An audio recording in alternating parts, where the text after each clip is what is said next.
Good evening and welcome to the 24th meeting for the Milton Planning Board for fiscal year 2024.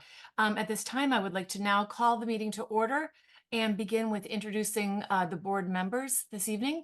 We could start with Cheryl. Cheryl Tagayas, Secretary. Jim.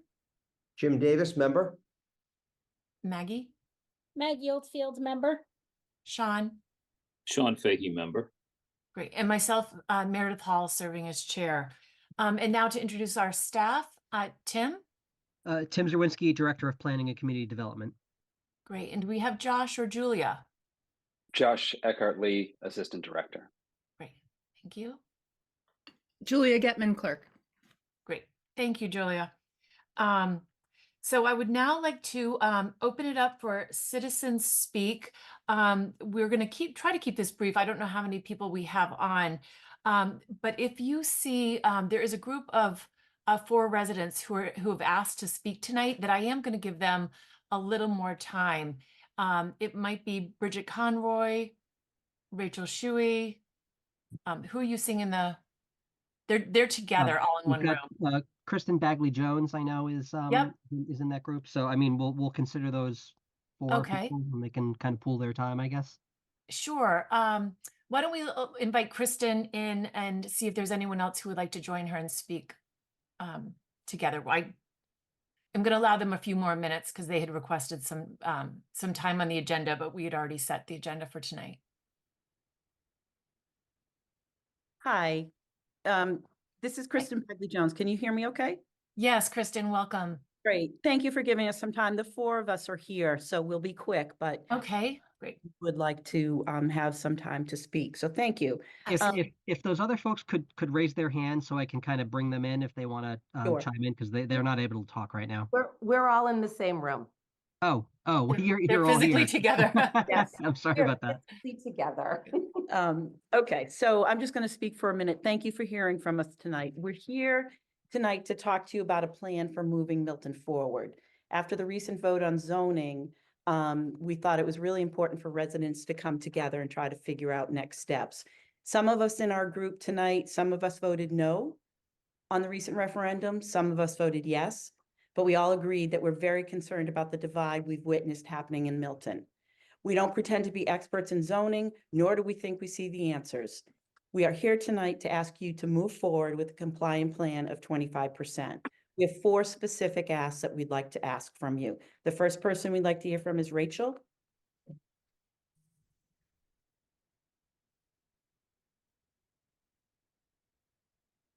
Hi. Hi. My name is Rachel Shuey and I live at 53 Center Lane. Thank you for allowing us the opportunity to speak.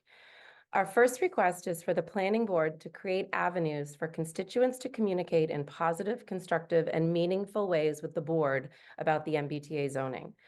We would ask that the planning board facilitate open and moderated discussions in a way that residents can feel safe to express their ideas and feel heard. Additionally, a survey was conducted during the process of creating the compliant zoning. We feel that a new survey, rewritten, reflecting where we are as a town in the process today, might glean more information as to why people voted the way they did. For instance, we might learn that some residents who voted no do want a 25% compliant plan, but didn't feel the plan put forth was equitable across the town. There also may be residents who voted yes, who feel strongly that the current plan needs modification. Finally, we would like to see one central email established where residents could send questions regarding the zoning. There were many, many questions during the vote, and it was extremely difficult to get factual answers. If we had an email where these could be answered factually by the planning board or town planner, this would be very beneficial to the process going forward. These are 3 concrete plans, all working toward getting us to the same goal, the planning board having avenues to hear from constituents.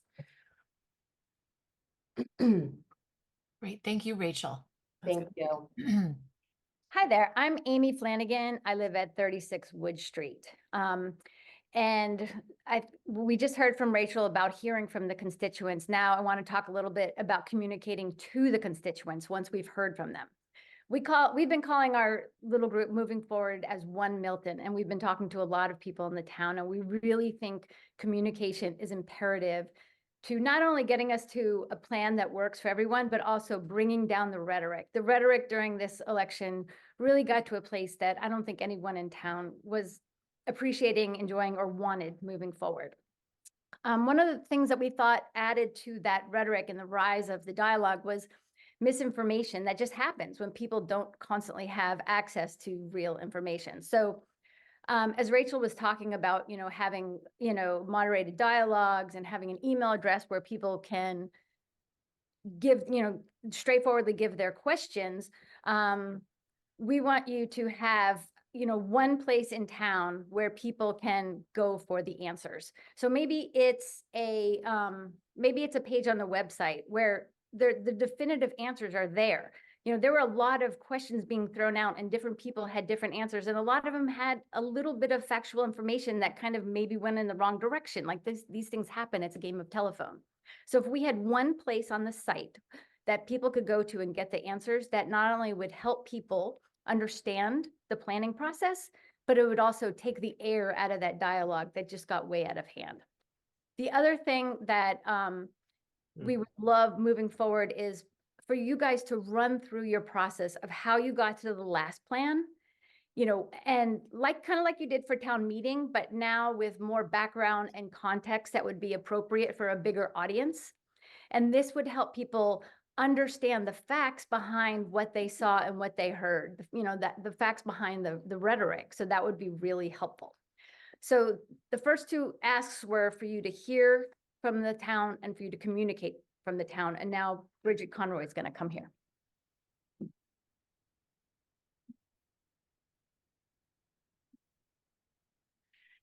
Hi, my name is Bridget Conroy. Hi there. And I live at 44 Antwerp Street. Thank you for allowing us the opportunity to speak. I wanted to just touch on revisiting the guiding principles. Since the guiding principles were developed to guide us to a compliant plan, we hope that these guiding principles will be reviewed. Should they be changed? Do we need different guiding principles? Should they be weighted, maybe? We believe that it would be helpful to run through the process of how we got to the plan that was rejected. For example, how did Milton Village commercial area get removed from the final plan when the area fits the guidelines completely?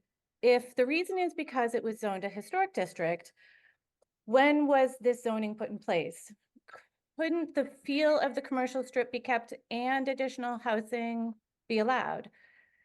How were the decisions made for which parcels fit the guidelines and which did not fit the guidelines? We know a scorecard was discussed, but we don't know why it wasn't used. We hope you will consider closely analyzing the guiding principles. And now Kristen's going to speak to you about the mandatory plan and timeline. Thank you.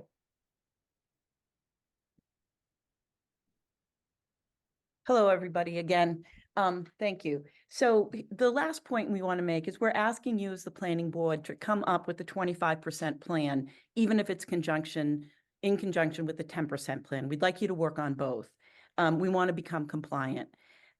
We'd like to, the second part of that is we'd like you to provide the residents with the timeline for this plan, for a 25% plan and a 10% plan. The third is we'd like, if there are barriers I'm sorry, let me catch myself. If there are barriers in creating a more equitable plan or a better plan that everybody in the town could live with, please consider going back to the state to ask for some leniency in some of the guidelines. For example, the 5 acres. Does it have to be 5 acres or could it be 3 acres? Finally, we'd like to ask that this plan, any plan, be communicated clearly to the town residents. So in closing, our asks are this simple. 1, hear from the residents and share information with the residents. Create better communication with the residents. 3, visit the guidelines and develop a scorecard where properties could be weighed against on a scorecard. And the final one was to come up with a 25% compliant plan that has a timeline to it. So again, hear from the residents, communicate better with the residents, revisit the guidelines and develop a scorecard, and 4, come up with a 25% plan in conjunction with the 10% plan you're working on. Thank you very much. We appreciate your time. We appreciate everything that you've done for the town, and we only want to help move this forward. So thank you very much. Thank you all for speaking, and we will follow up with this, but I think you're going to be really pleased when you see, if you haven't seen the agenda, because I think almost every item you mentioned is on our agenda this evening. So thank you. And look forward to being in contact with you in the future. Let's see, who else do we have? Josh or Tim? We've got Eric Hokinson. Okay, great. This is Eric Hokinson, 583 Elliott Street.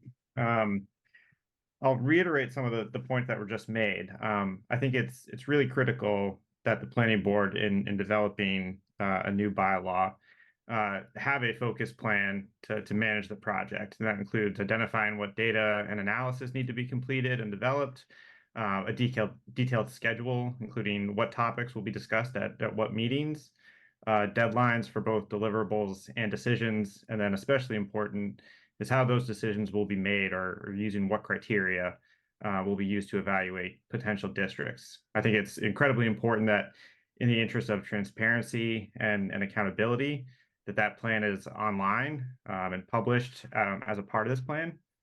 And I think that it's really important to have that plan because I don't think it's in Milton's best interest to only have a 10% bylaw as if we were already an adjacent community. Maybe that will be an outcome of the lawsuit, but I think that the planning board also needs to be working on a bylaw as if Milton's categorization would not change from rapid transit.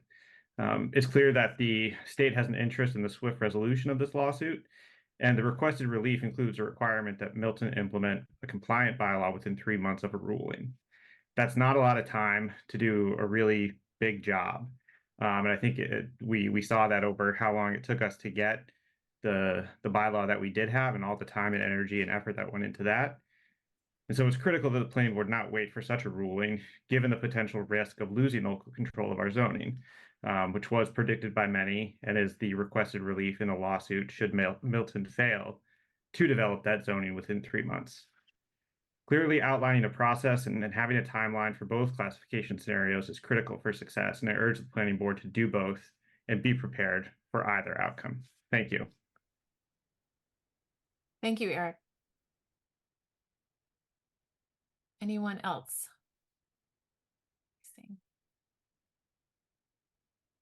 We've got, we had one and then we lost them.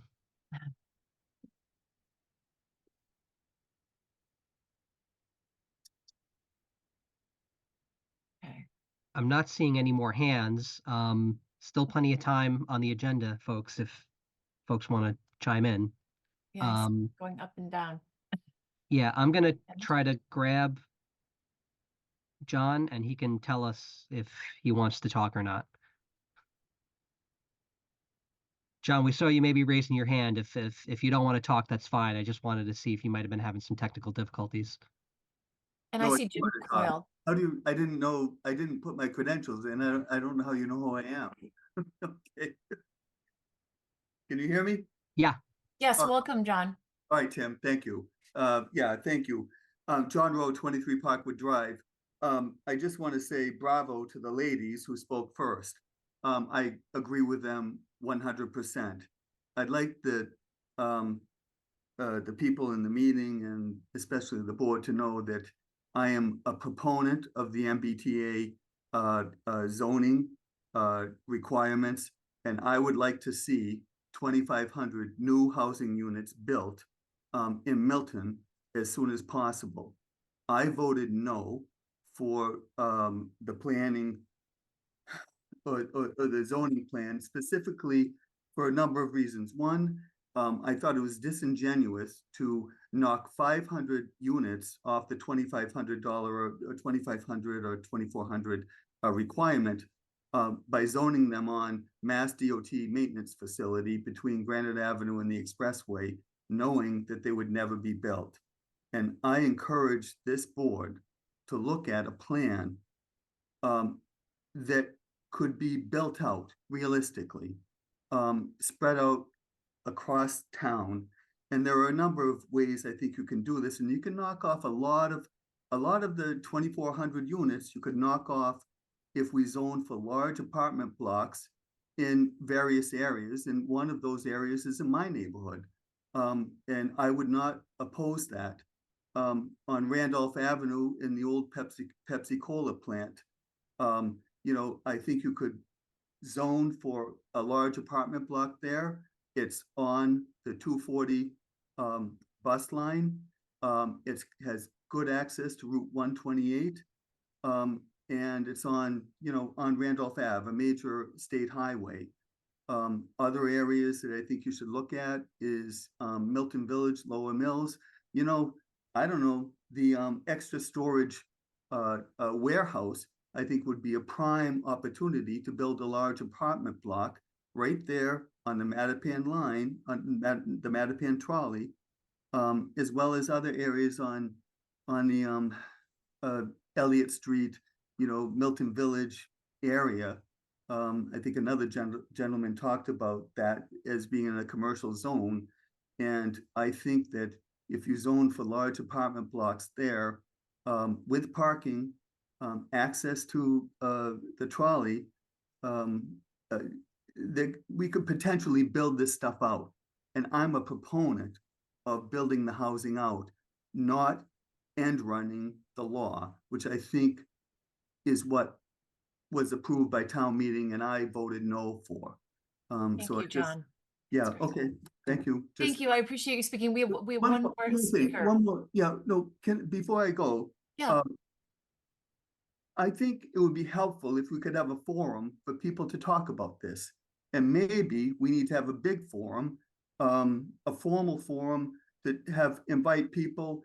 And so it's not in this forum, with your weekly meeting, but let's have a meeting, and invite all the town to talk about this. I don't know, I think you need to listen to the people because if you don't, the same thing's going to happen again. Thank you, John. Thank you. And I'm seeing Jim Coyle, one more resident. Yeah, hi, good evening. Jim Coyle from 21 Bunton Street. Couple of thoughts. My concern is the density of the parking and driving and bicycles through very tight areas. East Milton, where I live at least, is the people moving in are mostly young people with toddlers. The traffic going through that area is just wild right now. And, 30, 40 miles an hour in a 25 zone all the time, morning and afternoon rush hours in particular, right when the children are getting home from school. Very dangerous. And that is a must, needs to be in the plan in all parts of the town. Like, look at the people that are not represented, the toddlers of Milton. I see them right out into the street. I mean, they're lucky they don't get killed. There was a person that was killed by a bus a couple of years ago, right in front of Starbucks. Because there's the interaction between people trying to walk straight across, every time I go along Adams Street there's somebody on their cell phone of all ages walking across, not paying attention to anything. So there's the adding more potential for more cars in a very tight area already needs to be looked at in all parts of the town, wherever these mini developments end up. Loading zones, one of the big negatives of the 40B rules there is the lack of incorporating better parking, all the ancillary things that happen, all the deliveries. The amount of deliveries on little streets around here is just phenomenal. All the different services, Amazon, the FedEx, UPS, all of them, they're there all the time. And everybody tries to go faster than the next person. They cut them off, just making a turn.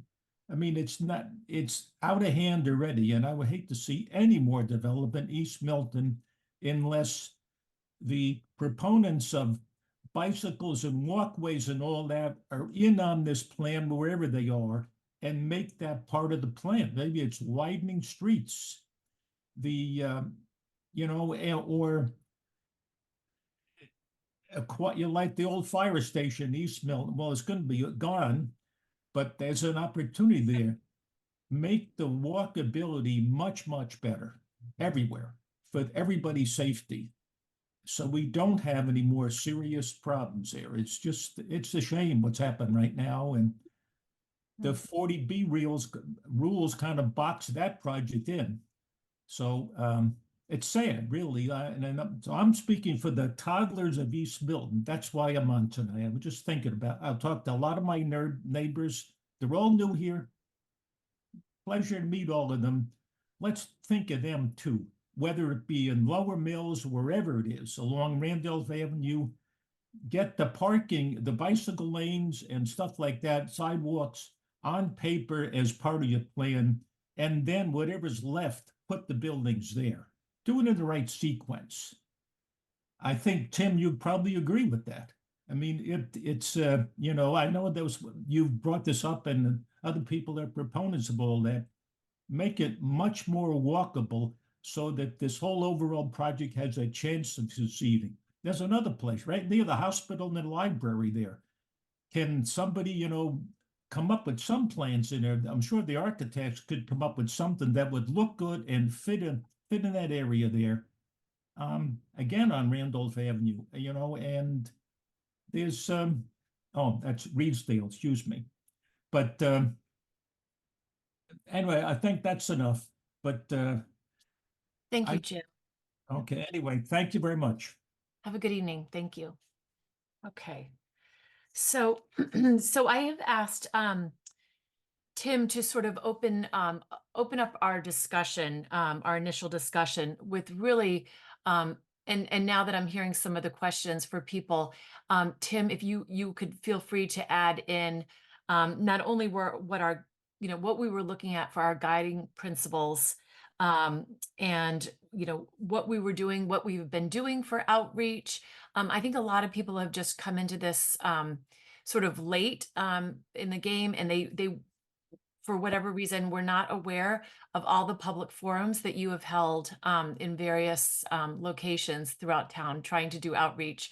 But I would love for you to sort of go through that, just sort of an illustration, or discussion of where we are, and then to highlight the memo that you prepared for us.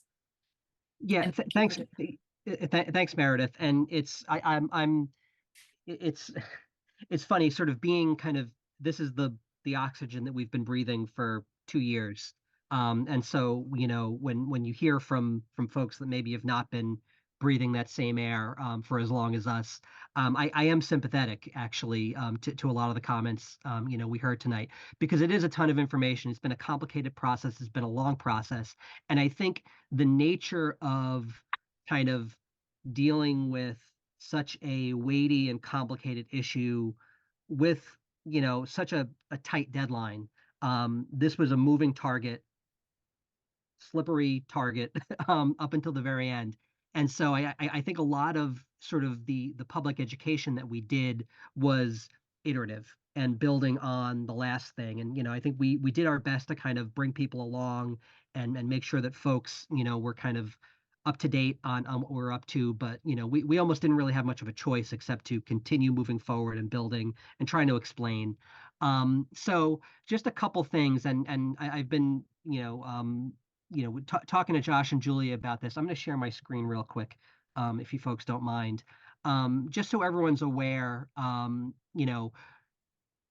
We've got off of both the planning board and the planning department page this MBTA Communities website. So if you were to go to planning and community development under departments on the town website, it's the first link on the left side of the page. And it's got, literally everything that we've done. This resources list of links, has turned into something of just sort of a chronology of everything that we've done in terms of outreach, information, presentations, drafts of zoning, everything. So, folks that are, I clicked on something I didn't really want to click on, but if folks are kind of just getting into kind of, getting educated on this, if you've got enough time, you can go all the way to the bottom and kind of do the whole history. I can't say I don't recommend that. I think if you've got the time to do it, I think it's worthwhile, but I don't expect a lot of folks to have, that. What I would probably recommend is, back in the end of November, we conducted a final public forum prior to town meeting, for the benefit of town meeting members. And so down here, November 30th, 2023, you've got this recording, it's a video, and then the presentation that's associated with that. I recommend starting there, if only because that is, a kind of detailed, in-depth explanation of what exactly went to town meeting. We talked a little bit about how we got there, our work with our consultants, all the different iterations that we looked at. And then I think from there, you can sort of start to go back and kind of put the pieces together of like, okay, this is how this happened and this is why this happened. So all of this information is there. We're going to be sitting down, probably starting next week and thinking about how to reorganize this page, so that it's less of, we're not that we're starting fresh, but we are starting fresh in a way. And I want folks to sort of be able to say like, okay, the conversation that the board is having now, this is where we go for this information. And then the archival stuff, which is still very important. It's got a lot of information, a lot of history, will be, not necessarily bogging down like the whole page. Although, there is consistently being information updated on this. We just posted some documents relative to our legal proceedings with the Attorney General. Right here is the top link here. So I think, if you're trying to get sort of educated up on what the board and what the town and the department have been up to in terms of MBTA communities, I think that's a good place to start.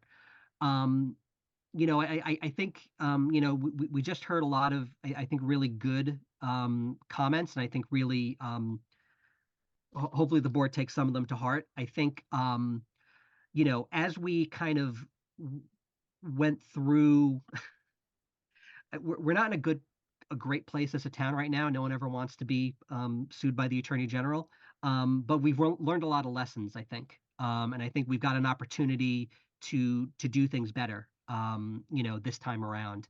And I think, the advice and the recommendation to start off with, what are your guiding principles? What are the kind of the questions that you're going to ask and the kind of the metrics that you're going to hold your decisions to going to be?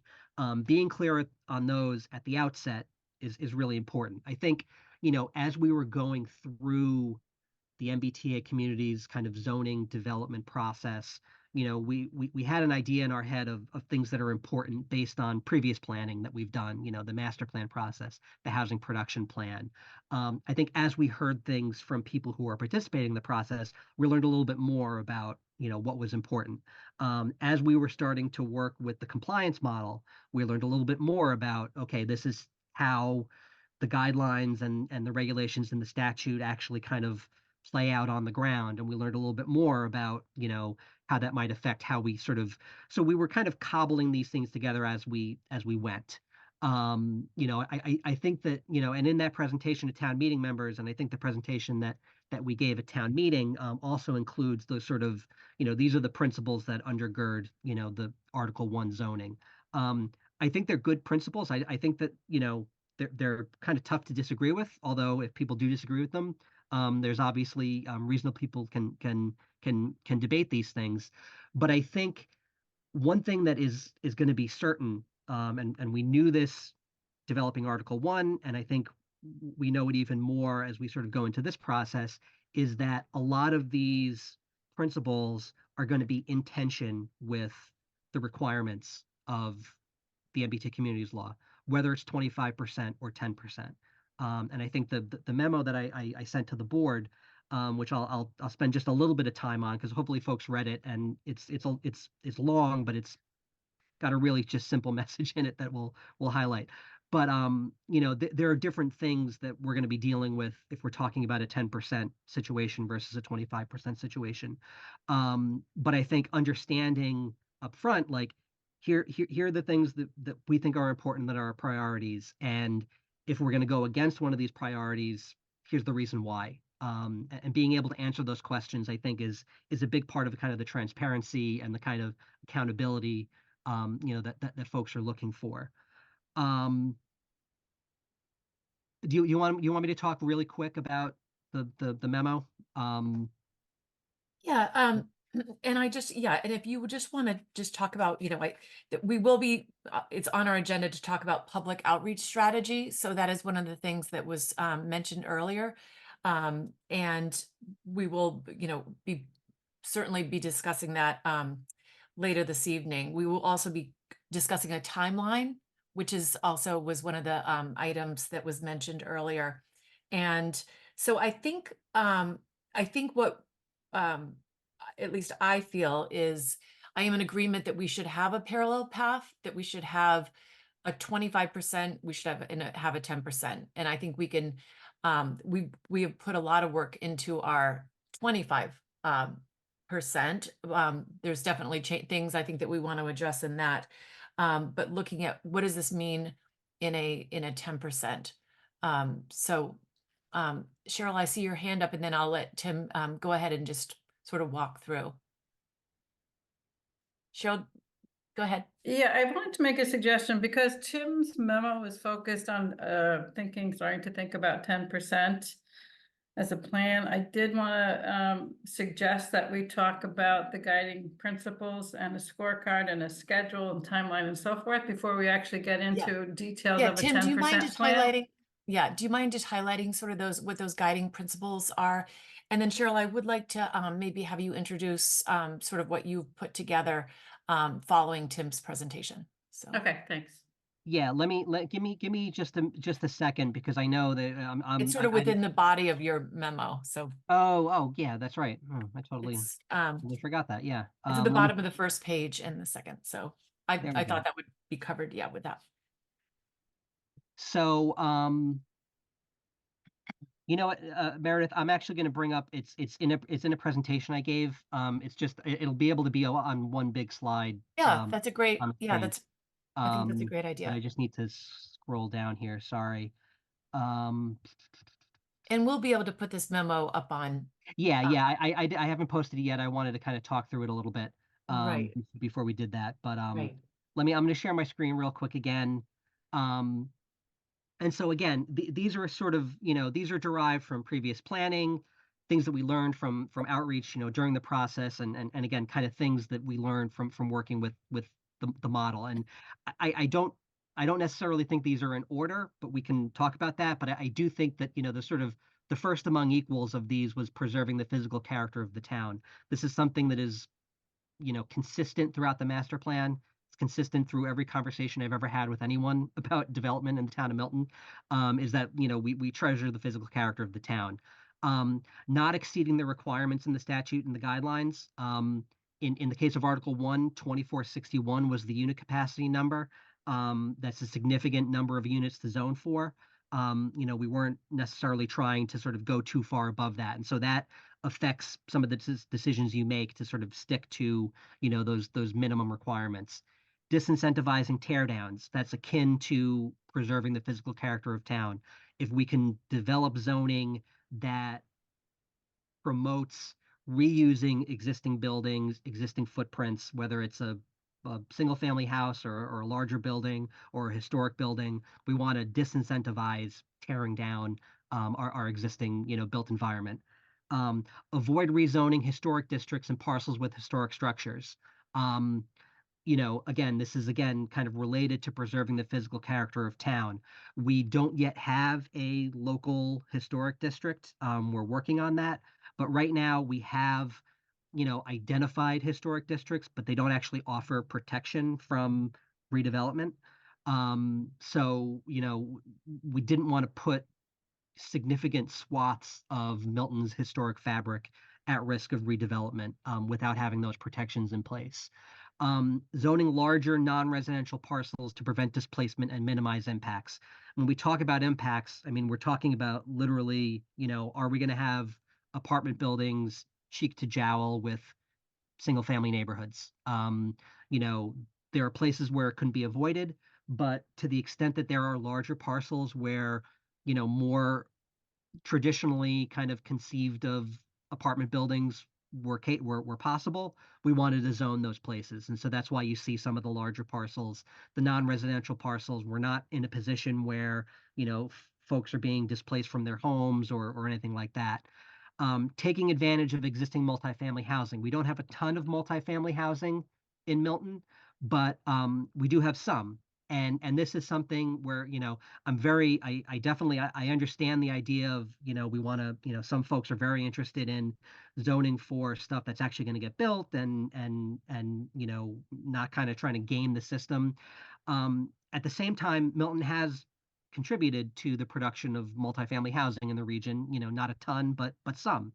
And so the way that you can sort of take advantage of that and kind of recognize that, like, we have done a bit, is to zone for those parcels. And I think the second kind of benefit of doing that is it really kind of bakes in a timeline where you're not going to see, redevelopment happen all at once, which I think, even folks that are, really go development like me, we don't want to see an overnight change that's going to, have a dramatic acute effect on the town and really have a negative effect on municipal services and infrastructure and things like that. By rezoning existing multifamily housing, you're kind of recognizing that, all right, it's here today, it probably won't get redeveloped today, but maybe it gets redeveloped somewhere down the line. And then finally, citing districts in transit and amenity-rich areas. I think a lot of, and we heard this a lot during the referendum campaign. We heard it a lot, leading up to town meeting. We're citing districts in places where they're not necessarily, adjacent to the train. East Milton and Granite Avenue, I think were sort of the big, the big highlights there. The thing that I think is important to understand is that the MBTA communities law is about, locating housing near transit. That's why it's MBTA communities. But anywhere between 25 and 30% of vehicle trips in Massachusetts are for a work commute. And the additional 70% of trips are for everything else. And so, when you cite a district in East Milton, yeah, it's not by the train, but it's by a lot of other things. So maybe you still have to drive to work, but you don't have to drive to the post office or drive to the supermarket or drive to the barber shop or whatever. And so, this is where, you create a walkable lifestyle, a car light lifestyle in some of these, transit and amenity rich areas. It's why we did the Milton Village zoning. That's an amenity rich area. It's why we're doing a separate East Milton overlay zoning process. And so it's just, again, these are reasonable people can disagree about these. They can weight them differently. They can say, actually, this one isn't as important to us. Something else is very important. But these are kind of the things that if you look at Article 1, that those districts try to check all of these boxes. Great.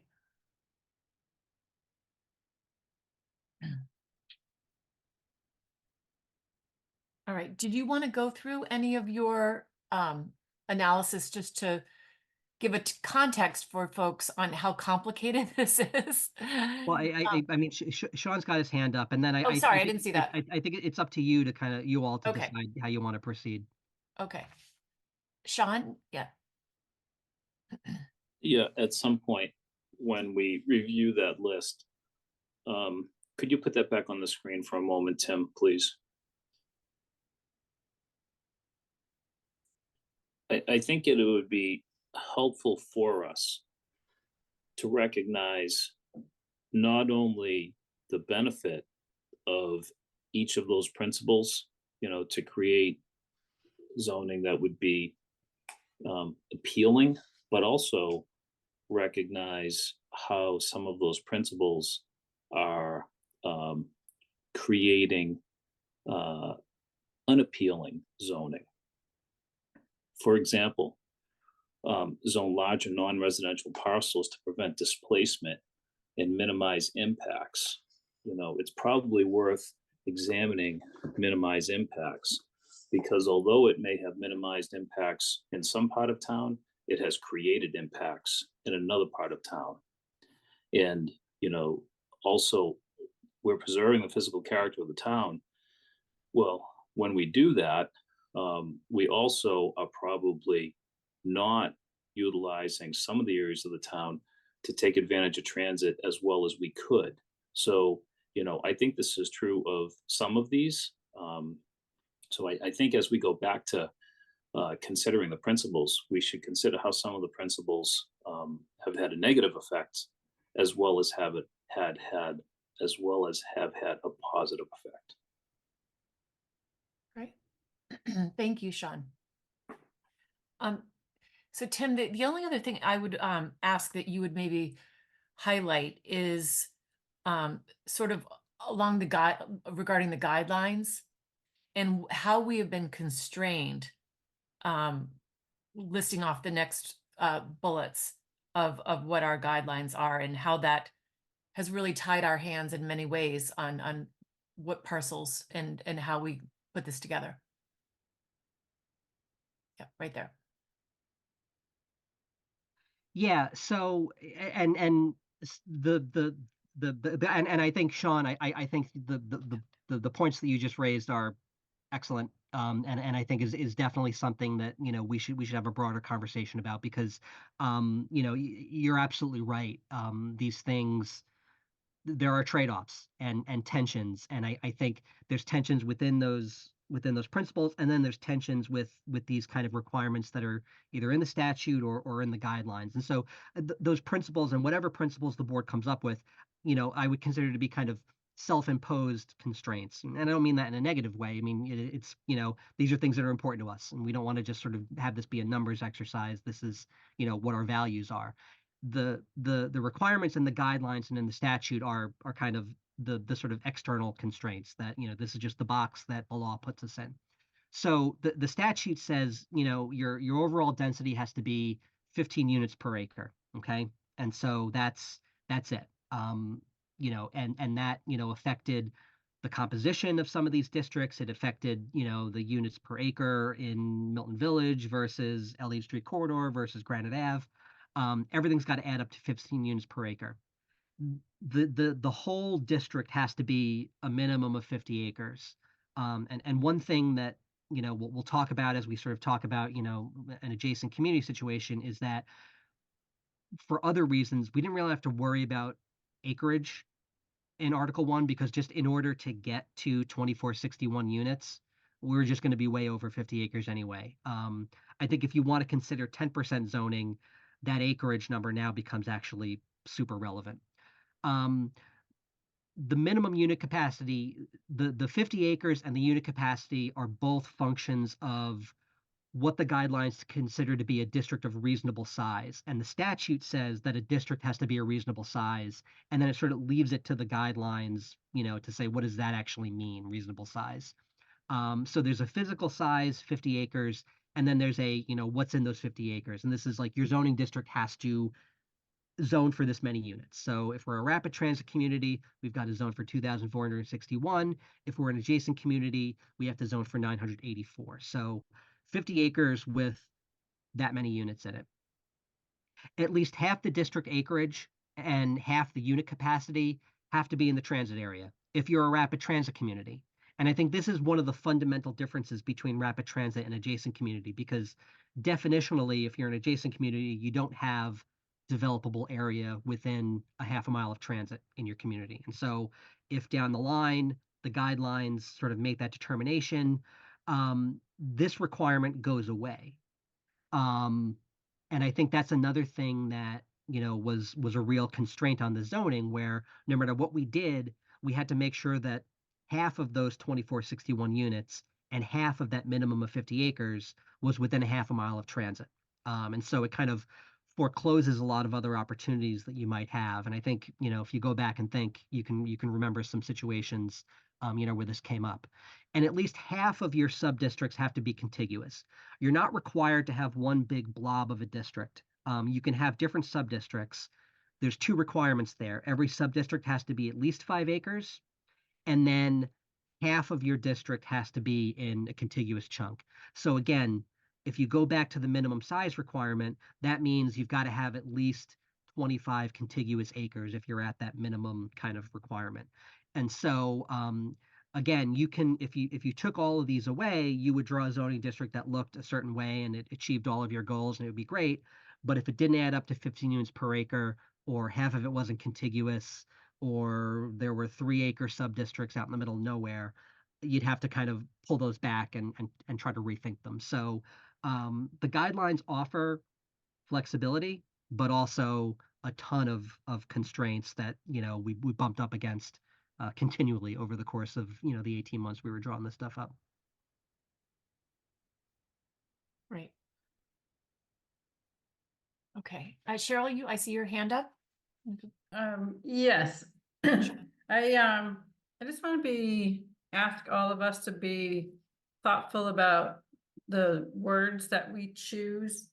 Like a word like negative, have negative impacts, because like we even heard tonight, one speaker say that he voted no because he found the zoning was disingenuous, because 500 units wouldn't actually get built on the parcel of land, when we heard others say that they were so worried that all of those units would get built on the same parcel of land. So what's negative to one person could be positive to another. So I think we're better off if we think of criteria and agreeing to criteria, and either something meets the criteria to a greater or lesser extent, rather than using words like negative. So that's just a comment on our language. I did want to mention something that when in our guiding principles that was called out in Appendix 2 of the Attorney General's filing with the court. And this is HLC's review of our zoning. And in it, it notes that the district that was approved in Article 1 substantially overlapped with local historic districts. And I'll just quote, raising the possibility that permitting decisions made in conjunction with these historic districts or the structures within them could impose demolition delays or effectively reduce the estimated unit capacity of the MCMOD, which is the district zoning. So it said any letter of determination of compliance by EOHLC would have cautioned the town that such an approach could jeopardize the town's compliance with 3A. So I think we're going to have to bear that in mind as we think about the locating MBTA communities in an overlapping area with historic districts, if they would be imposed or subject to that demolition delay. And then Meredith, I did want to just make one comment, and then I'd like to go through the scorecard, if I may. The one I think comment. Sean has his hand up to speak, and I just wanted Tim to address why the Granite Ave parcel actually is developable. So that because that has come up in a question. But Okay. yeah, are you finished, Cheryl? Well, I did want to run through the scorecard because it does tie back to the guidelines, and not to have us weigh them tonight, but just for the public to see a scorecard. And then if we have time to go through it in detail tonight, fine. If not, I'd like to use it going forward. But I also would just, one other thing I wanted to say, because you said this too, and we heard this from others. I absolutely would like for us to make a decision tonight that we would be committed to pursuing a compliant plan, compliant with 25% as the rapid transit community, and that if the others so choose that to pursue a 10% plan, that we do that, but that we not drop off the 25% plan. So I'd like for us to make a commitment to that tonight before the end of the meeting, so that the public knows where we stand. Yep, I'm happy to discuss that. Great. Sean? Meredith, I think I'm going to hold my question for next week because it actually relates to some of the comments made during citizen speak. And I think better that we think through the questions and the points and we respond next week. So I'm taking my hand back down. Okay, great.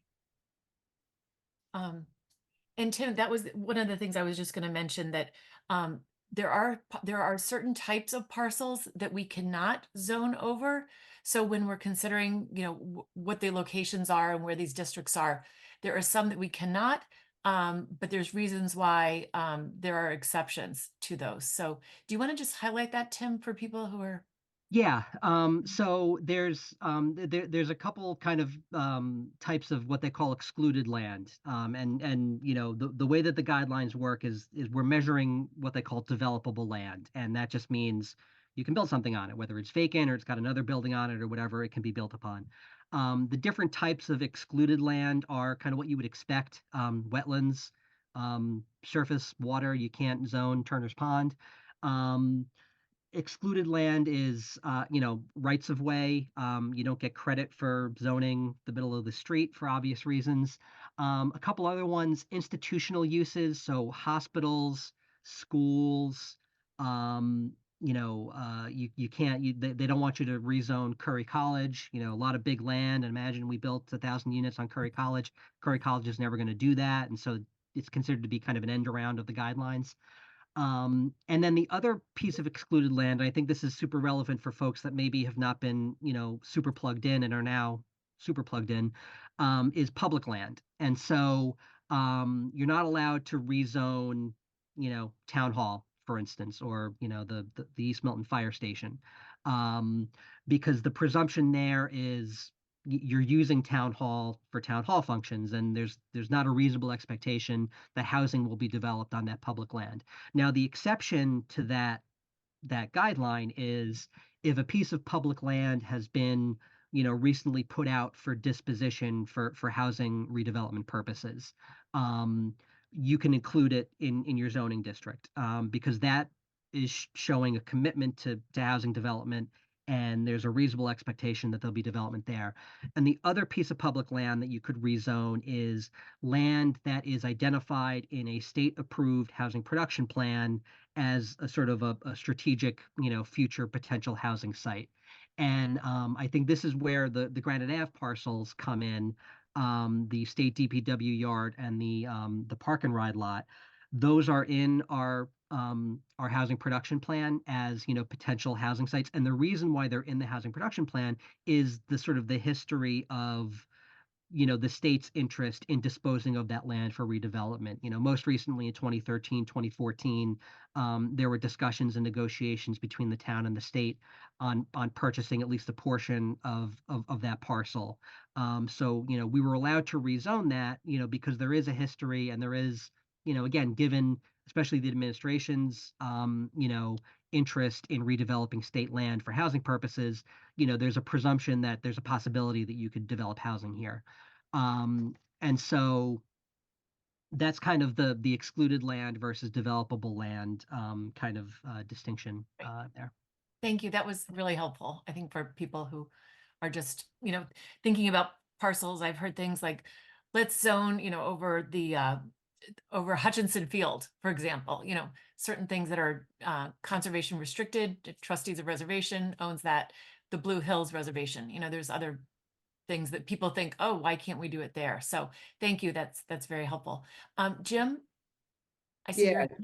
Yeah, just to that point, with regards to the schools, I know we had played around with St. Mary's of the Hills at one point, maybe not Fontbonne, but Labouré, the parcel in front. And Tim, you just speak to that to let the citizens who are listening know why we can do that, why that's possible? If it is. I assume that, I guess, private schools like Milton Academy would be possible to overlay zone. I am going to bring up the relevant part of the guidelines just so we can have it on screen. And as a way of me double checking this stuff, because let me share my screen real quick. Gotcha. Thank you. So this is the Commonwealth's website with the guidelines. So this is excluded land. So just so you know, developable land means land on which multifamily housing can be permitted or constructed for purposes of these guidelines. Developable land consists of all privately owned land except lots or portions of lots that meet the definition of excluded land. And then public land is out of that as well. So excluded land, all publicly owned land, except for lots or portions. It's kind of circular in that way. Rivers, streams, lakes, wetland resources, protected open space, public rights of way, privately owned land on which development is prohibited. And then here's the one: privately owned land used for educational or institutional uses such as hospital, prison, electric, water, wastewater, or other utility, museum, private school, college, or university. Now, Jim, it brings up an interesting point where, like, if you say, St. Agatha's, right, which has a campus with a church and a school, could you? It's interesting. It doesn't say church here, right? It says school. So, like, could you rezone half of that? We haven't really kind of talked about that with the state, but that's something where they have very specific examples here, and for instance, a church is not one of them, but a school is, and where do you draw the line between institutional, educational, whatever use? So I think there's a world in which some of those parcels may come into play, if we're considering other zoning districts, and we'll want to get some more clarity on that. But I think it's still probably an open question. Gotcha. Because I'm just thinking,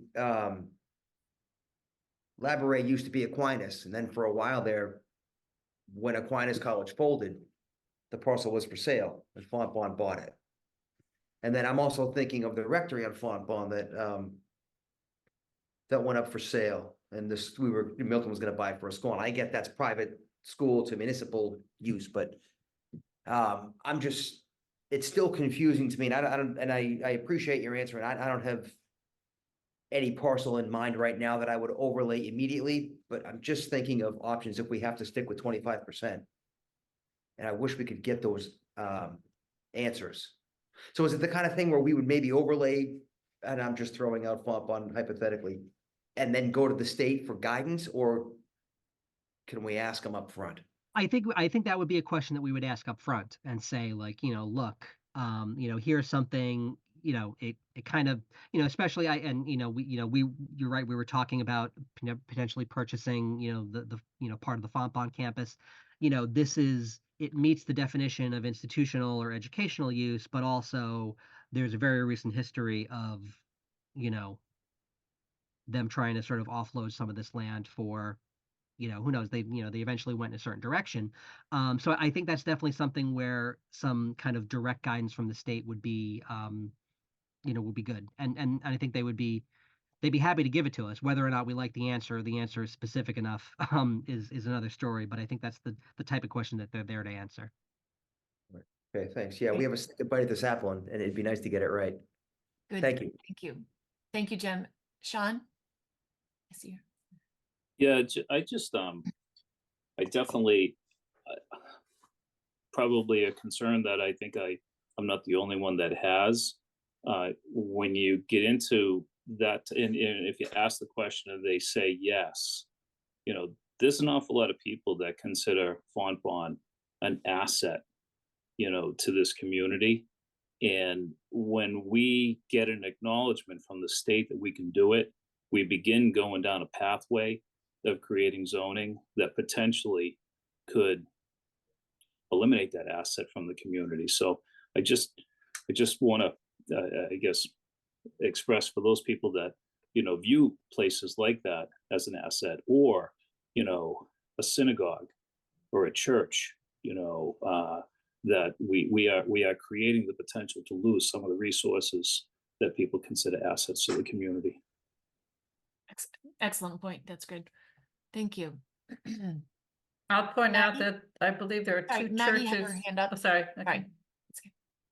And I know we're going through the principles, and my guiding principle that I've had since day one has been the statute. So a statute was passed by our legislators, and I think that is where we should start. And I think we should start that we need to create housing within a half a mile of transit. Well, it actually says to be located not more than a half a mile from a commuter rail station, subway station, ferry terminal, or bus station. And it needs to be 15 units per acre and without age restriction. So I think that's where we should start, because I do think there's a lot of properties in town that we agree with, like our board has agreed with in the past, and many people, many people in the community will agree with. So, you know, we need to start identifying the properties that we think will meet the statute. And then once we identify those and create zoning, and say extra space storage could have 73 units, because that's what 88 Wharf has, I feel like we could all be comfortable with that. Then we check that off our list and we go to the next site. And so we can get to a number by taking individual sites that we all know are up for development and ripe for development, and we want development in.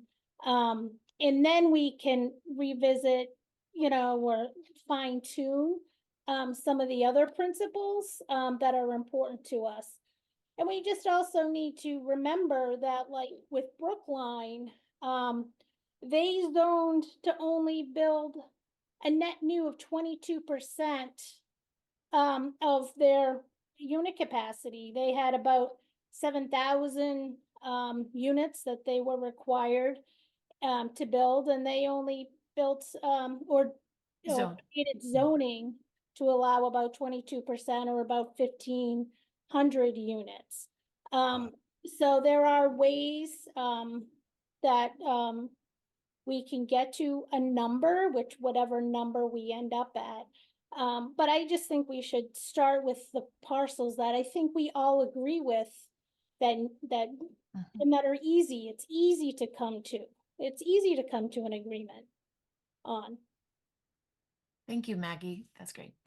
And Cheryl? Yeah, this comes back to what I think we need to agree to, otherwise we'll spin our wheels like we did last year, which is that, you know, the AG's lawsuit also indicates that she wants the court to uphold the guidelines as being enforceable as part of the law. So Maggie has, I think, been consistent, if nothing else. That's not as saying that she doesn't believe we should follow the guidelines and that we're not required to follow the guidelines, in which case that's not even necessarily a 10% plan. So now we're speaking about 3 different paths, which I think we need to come to some agreement about this, so that we don't continue to spin wheels. And if it means that we have to take a vote and we're not in 100% agreement on it, I guess, you know, that would be one way. But we also need to recognize that we're being sued to follow the law, and the way that the AG has understood the law to be is that, and the way town council advised us some time ago, was that the law empowered HLC to develop the tools to confirm compliance, and those are the guidelines. And so we've asked for, and some don't think strongly enough, for reclassification, and the courts are going to, I guess, decide about that. But we haven't asked, nor do we have any indication that the guidelines are going to be totally thrown out. So I personally think that we need to work on a compliant plan for rapid transit, and a compliant plan, if folks so choose, for a 10%. I don't know that it makes sense for us to work on a plan that doesn't follow the guidelines whatsoever. And so I don't know what criteria we would use when we say, well, extra space storage is okay. Well, that's a historic building and it's in a historic district. So how do we make that judgment? So we have to go back to our criteria. What judgments are we using even on a parcel by parcel basis? And so I'd like to come back to having us come to some agreements on what our goals are. Great, and we haven't gotten to that discussion yet, but I do plan to have that. So, Maggie, you had your hand up. Yes, then- so And then we will have this because I want to be able to move through sort of how we're going to look at some of the districts. And So I have been pretty consistent, and I'm not tied to any number whatsoever. I'm tied to what works for Milton. And I think, as I said, we all can agree with certain parcels. And if we get up over 10% and it works for Milton, I'm fine with that. And one of the things that I am greatly concerned about is our 40B count. And I was gonna ask, Tim about this, but, I went on our subsidized housing inventory, and it seems to me that, and again, I don't know if I'm reading it correctly or if it's updated, but even at Unquity House, we have 139 units there, and the affordability expires in 2029. In Winter Valley, we have 129, and the affordability expires in 2039. So I'm really concerned about the 40B. And because we need to create more affordable units. And so, I've been a huge proponent of Unquity House, but when I was looking at this recently, I became a little bit nervous because, I do not want to be part of a situation where we're taking away housing from a population that really needs it. And if we overlay the Unquity House, where our population there really needs that housing, and we're putting in, and as of right, that really scares me. So I need a little bit more information from Tim, and I think we really do need to pay attention to our 40B numbers. thank you, Maggie. Yeah, so just on that, so when you see, so if you look at the subsidized housing inventory, there are some units that are what we call perpetual units, so they're perpetually affordable. I think, a good, we haven't had a 40B project built yet, but the 40B projects, their affordability is perpetual because it's an internal subsidy. They're not funded by outside kind of, subsidized sources. So it's baked into the sort of the finances of the project for those to be affordable units. When you've got a project like Unquity House or Winter Valley, or some of the other kind of mission-based, affordable housing that we have, those use some variety of state and federal subsidies that kind of keep the affordability going. And so that's why you see the affordability expires in 2029 or 2039. This happens from time to time where you've got to refinance the project or you've got to find new subsidy. Winter Valley had to kind of re-up their subsidy in the relatively, it might have been in 2020, 2021. And so that kind of, bumped up there. So it's a concern, and Maggie's right to kind of point it out that it's not kind of, guaranteed perpetual affordability, but these are mission-based housing operators that are committed to affordable senior housing, and they have expertise in kind of maintaining that. And so it's not, you don't want to, say 100% guarantee that Winter Valley is going to be, they do have to periodically re-up their subsidy, but they've done it before in the past. We're confident that they'll be able to do it in the future.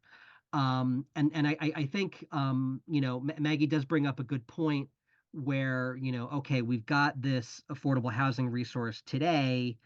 If we rezone it, does that put it at risk? Technically, yes. But I think one of the reasons why, you can look at it as a benefit to rezone some of these properties, Unquity House as an example is, Unquity House is built under our Residence D district zoning.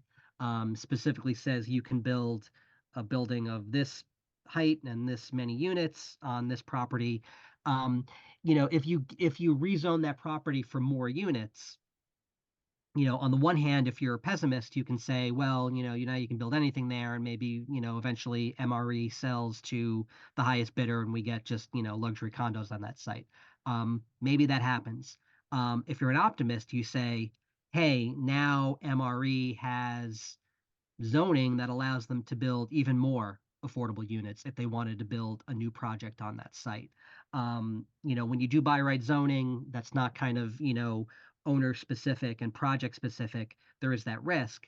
But, when you're giving mission-based affordable housing operators more property rights, you kind of, do that under the presumption that, MRE is not in the kind of real estate speculation business. They are in the affordable senior housing business. And, maybe they'll, want to use that zoning to build even more units. But, it's definitely a consideration for sure. Great, And I thank would you, hate Tim. to see Winter Valley go because my grandmother was there for 20 years and loved it. So I would hate to see that. And we just approved a plan for an additional 36 units. So I think we're all committed to it, but it makes me nervous about it. Great, thank you, Maggie. And Sean? I think as we do this, we have to be aware of the risks.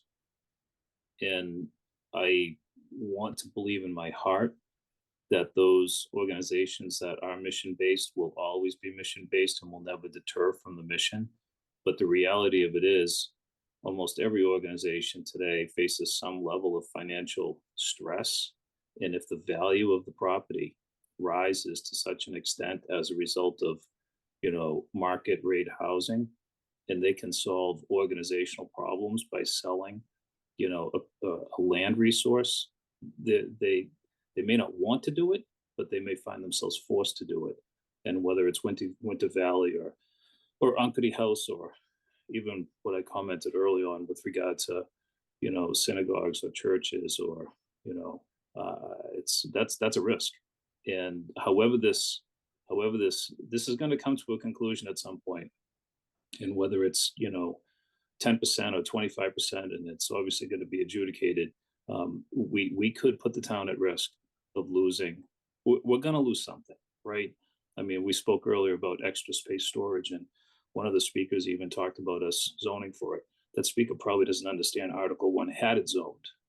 So, it is a historic building. I mean, no matter what, when you apply zoning like this to a community like Milton, there are going to be losses. We're going to lose something. And I think we're all trying to minimize the losses, no matter how you feel about it, whether you feel like you're a proponent of 25% or a proponent of 10%, we are going to have losses. We're either going to lose established housing that we don't want to see torn down. We're going to lose historical buildings. We're potentially going to lose a resource like Uncany House. It is inevitable. And, I am glad that people are paying attention to it, but from some of the comments we had earlier, I think a lot of people don't know what was discussed last year and how we arrived at it. And there will be losses, undoubtedly. And I think our goal as a board, whether you have Cheryl's point of view, or Maggie's point of view, or my point of view, or Jim's, or Meredith's, is to minimize the losses for the town. Thank you, Sean. And Cheryl, you had your hand up? Yeah, again, I just want to have us think about what maybe losses and gains, but more trade-offs. Again, sort of not making the judgments ourselves, but putting it into our selection criteria that there's, potential trade-off of for a particular property. You lose this, you gain this. It's a trade-off, and it's not for us to judge. And that may be for everyone, whether it's a negative or a positive. It's just a trade-off. And so I do think that's important for us to think about in terms of our language. And the other thing I do want to point out, I believe there were 2 churches in the Blue Hills Parkway district. So when we talk about churches, I believe we already have 2 in our district. And we have the Kidder School building, which is a daycare center. So, that district wasn't talked about a lot, honestly. I would like us to think about that district a little bit more as we think about the districts and we start talking about the sort of impacts or the trade-offs or the criteria for each of these, and what language we choose to use for these, that we think through each district equally. And so I did try and put some objective criteria to the guiding principles as a way to start to score these instead of just putting opinions to them. So, we can Yeah. look at those and we can think about whether they're other ones they want to add, or some of that I put in, we want to take off. But I do think it starts to put a structure to these discussions in terms of, whether it's a positive or a negative, or a plus or a minus or a negative, or a loss. So whether there's potential. I mean, the idea here is potential for homes for people to live in. And that's the ultimate goal of this zoning, is to provide housing, because there's not enough of it. And it's gotten so expensive that people can't afford it, even if there is some. So supply is an issue. So we got to bear that in mind as well. Wait, Sean, was your hand up from a previous question, or did you have something else? My hand's been up, it's been down, it's been up, it's been I down. know, I didn't know. I'm like this, yeah, no, it was back up again, and Okay. I just, any reference, whether it's from from members of our board or any of the callers earlier, this referral to our plan, this is the select board's plan. The select board put this into Article 1, not the planning board. So I just want to make sure that, maybe folks that haven't been paying attention to it, and I don't blame them. This has been a very long process for all of us as members, and certainly for residents. But I think we should just be careful and make sure we clarify, this is not a planning board plan. Article 1 was not a planning board plan. Thank you for that, Sean. Well said. All right, can I just say that this board met 28 times and discussed the plan? We had UTIL as our consultant, we had RKG as our consultant, we had MAP as our consultant, and we talked about these districts far more detailed than the select board did. So I think it's not helpful at all to say that this was a select board plan.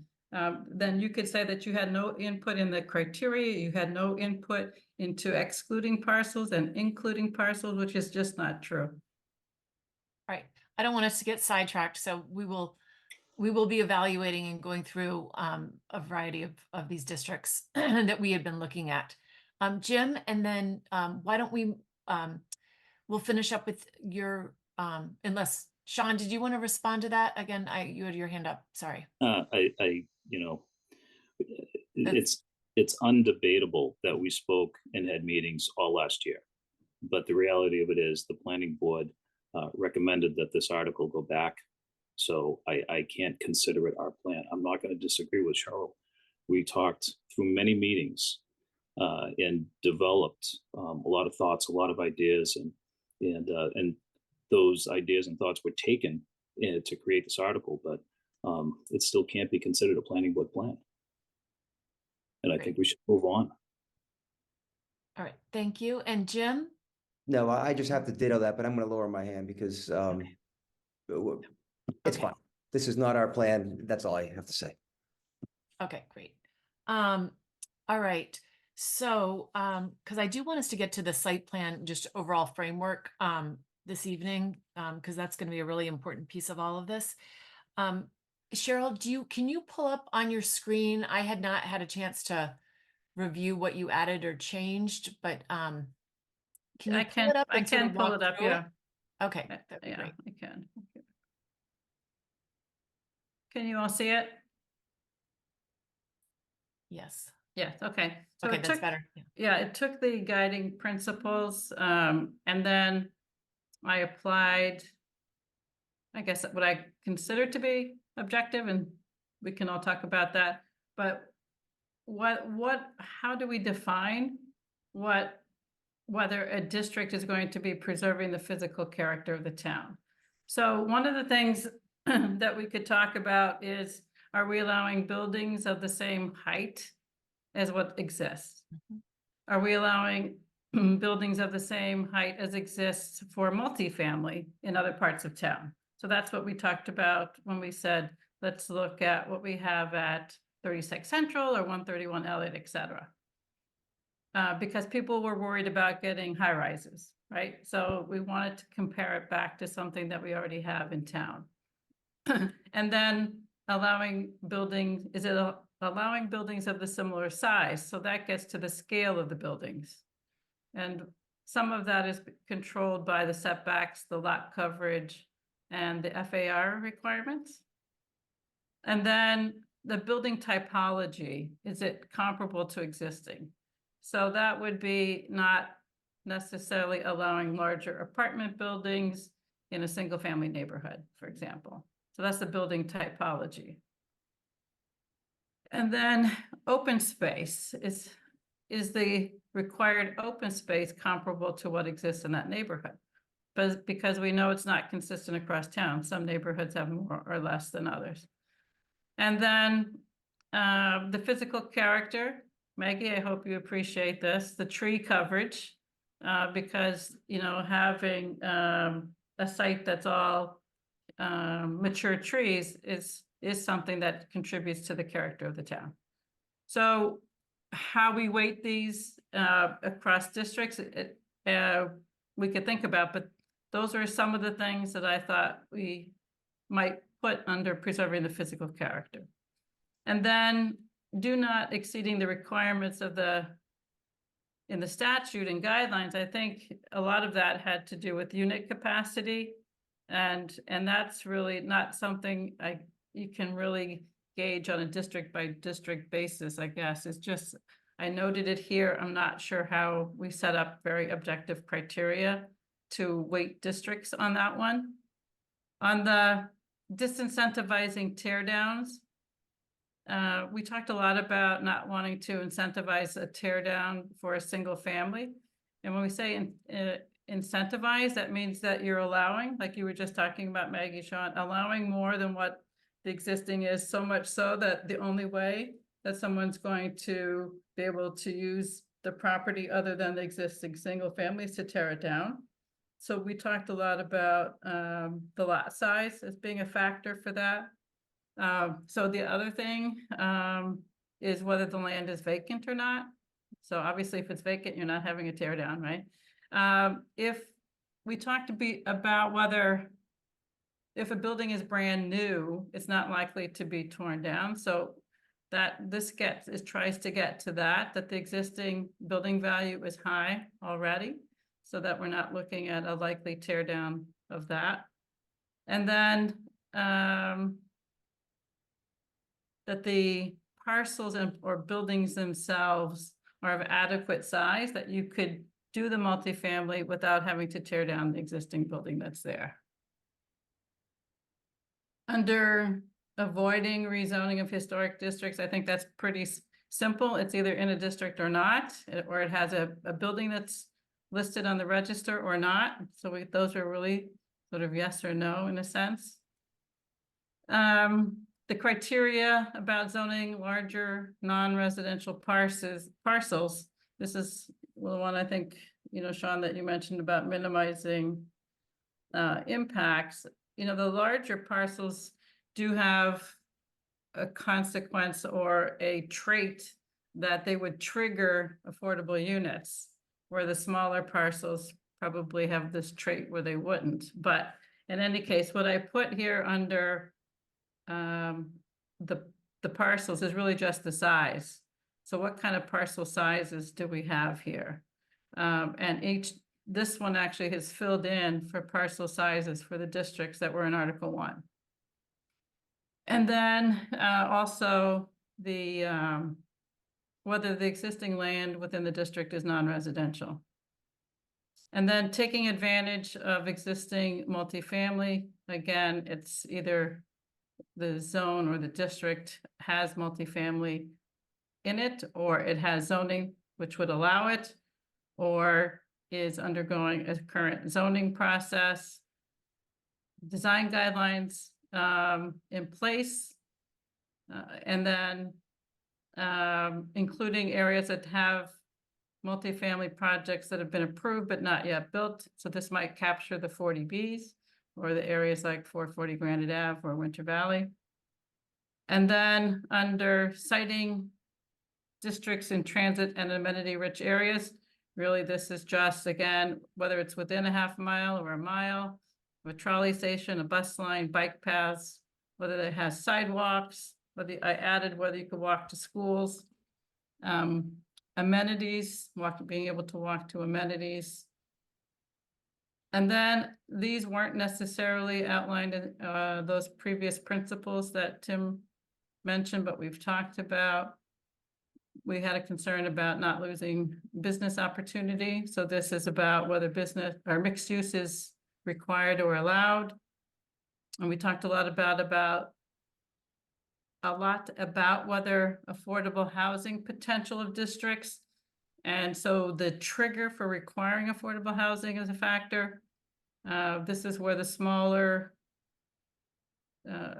densities may not trigger it. Larger densities would. And this again is if it already has projects which include affordable projects already. So something that you were getting to, I think, Maggie, with that, but also the 40B would be added into that. The potential to handle vehicle traffic. So what kind of roadways do these districts have? Are they 2-lane roadways, 4-lane roadways, state roadways, studies for improvements to the roadways, etc. And then flood risk. Some of these I picked up from the new tool that MAPC released, which was looking at district suitability, which is a really interesting tool, which I think we could talk about at some point. But they did include in that flood risk as part of their criteria. So that's a run. That's a rundown of the list. Thank you, Cheryl. That's great. Sean, you had a question? Yeah, I think the list is very helpful. And credit to Cheryl for putting it together. I would like some time to go through it. We received it today. So I honestly haven't spent any time on it, although I opened it up and saw it just before the meeting started. But there's one item I saw on this that I have an interest in knowing more about, and under the potential to handle vehicle traffic, there's an item that Cheryl has added here, which is road is identified as a traffic hotspot in the Traffic Mitigation Committee Report 2020. Tim, would it be possible that Josh or yourself could find that report and send it out to us, to the members? I will do that right away. You don't have to do it right away, but appreciate it. I'm curious to see what those hotspots are. Yeah, Sean, just so you know, I added some things to what I sent to folks back, I think, in January. The organization of this spreadsheet's the same as that one. Okay, terrific. Thank you. Right. Should I stop share now? Yeah, I think that's great, Cheryl. And the intent was not to go through this, not for us to fill this in tonight or discuss this, but I wanted Cheryl to walk people through. And if anyone has questions on it or things that you think should be on there that you don't see on there, that you could email those to Cheryl maybe, and those could be added for future discussion. Jim, you had your hand up, and then Sean. Did you have a question? You're on mute, Jim. Sorry about that. I think this is fantastic. It's, I actually printed it out and put it together in a giant sheet. So it's like a 2x3 on my table here. And it's awesome, Cheryl. One thing that I always look at is net new. I don't know how we can incorporate like a net new column in this, if we can even do that. And then I also look at, in my own mind, the probability of being built. And I don't know if we can add a criteria for the likelihood that Yeah, something's so gonna be built. Jim, I have this, so if you look at that B, sort of line B, the do not exceed, it does have a line for unit capacity. Maybe we can So, put a net new over there. so then, yeah, so I guess we could add a net new in there. And then I'm sorry, the second one you had? Oh, it's just when I look at a parcel, I think of what's the probability of something being built here. Right, so that's where I was trying to get at, whether the value of the building? I mean, if we think about what's the probability would be, is there a lot of capacity to add, right? So I had that one in there. So you can think about those, look at those couple of things and see if there's another objective, somewhat objective criteria. You know, like when Tim was saying 88 Wharf is condominium and you'd have to get 70 some unit owners to agree. That's less likely to happen than, let's say, 50 Elliott, which I think it's 50, or 36 Elliott, which is the older rental building on Elliott Street up high that was built like in the 60s. So that's a single owner and an older building, so that's more likely to get redeveloped, right? So Right. it's that kind of thing I was trying to capture with the having capacity, or whether there's a high value already. I mean, I suppose we could think of another way to capture it.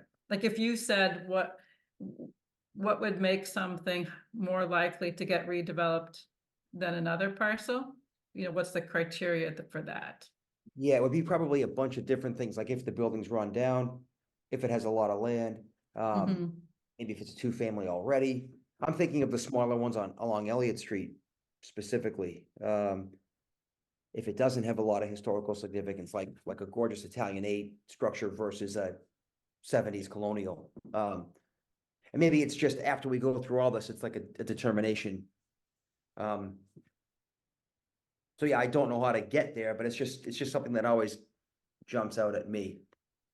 Yeah, I think the one thing that's gonna be hard in the Elliott Street corridor is it's so many parcels. So if you had something where it was only like 4 parcels, it's a little easier, I think, to identify each parcel's sort of likelihood of getting redeveloped.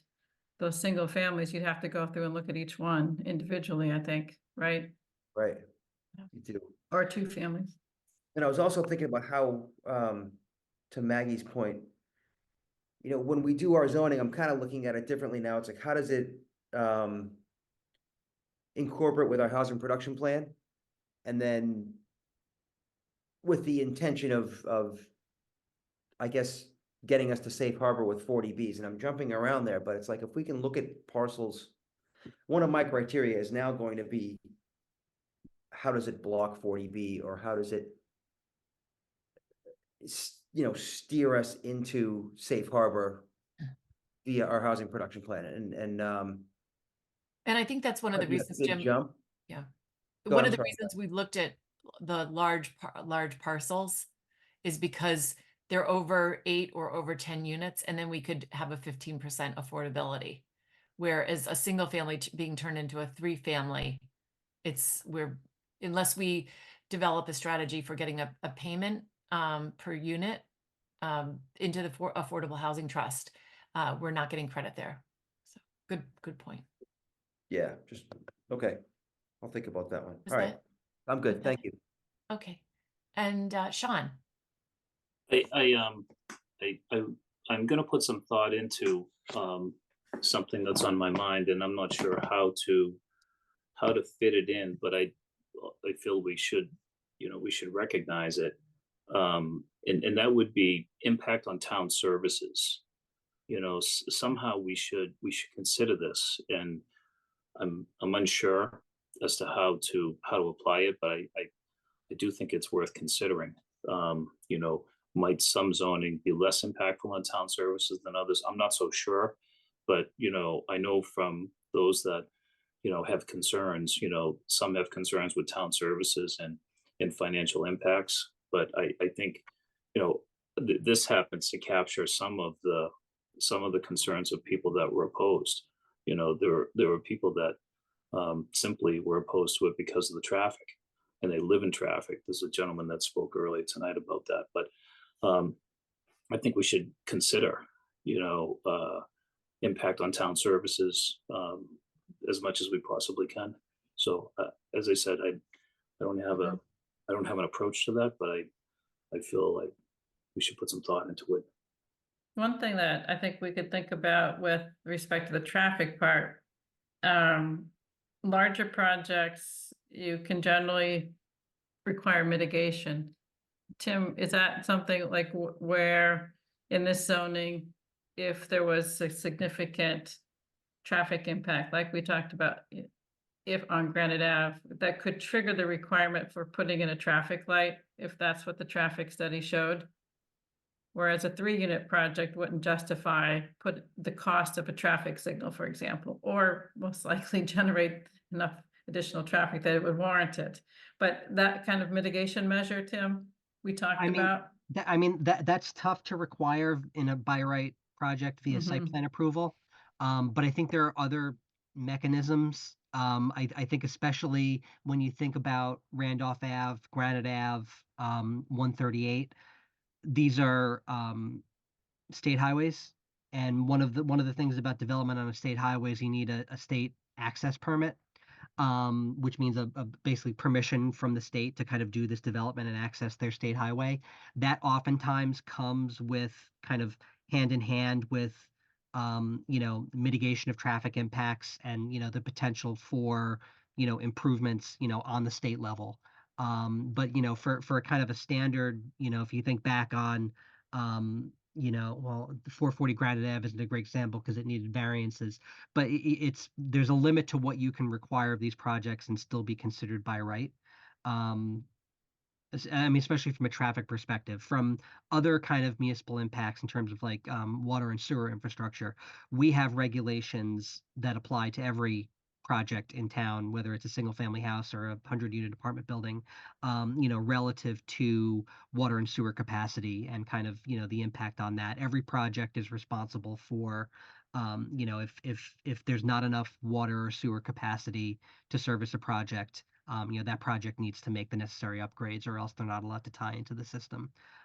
So that's one thing where, we have regulations in town already that apply to every development project. Great, Sean, you. Yeah, just one other ahead, thought, yeah. in regard to the principles, there's also a possibility that we could zone something that wouldn't necessarily be good neighbor policy, with the adjacent community. The civic organization from the Cedar Grove area, they certainly felt they would be impacted by what was zoned for down to Granite. I think they suspected that most of that traffic would roll right into, their neighborhood. So, we should at least be aware of it and recognize if we're going to zone something in an area like that, that we're probably affecting the adjacent community, possibly more than our own community in that particular case. Well, the trouble is we have the requirement of the trolleys along Boston for this entire length, so it's not as if Boston is zoning along. It's Mattapan and Dorchester as well, and Quincy has as well. And I know they're supposed to notify Milton when they do it, but it's not as if they consider the impacts to us too much, do they? Not really. No, Cheryl, I'm not saying it's avoidable, but Yeah. I'm saying that I think if we're going to consider a series of principles to follow, we should at least recognize it. We're really not interested in harming another community, but the state doesn't seem to care too much, that one community could harm another community.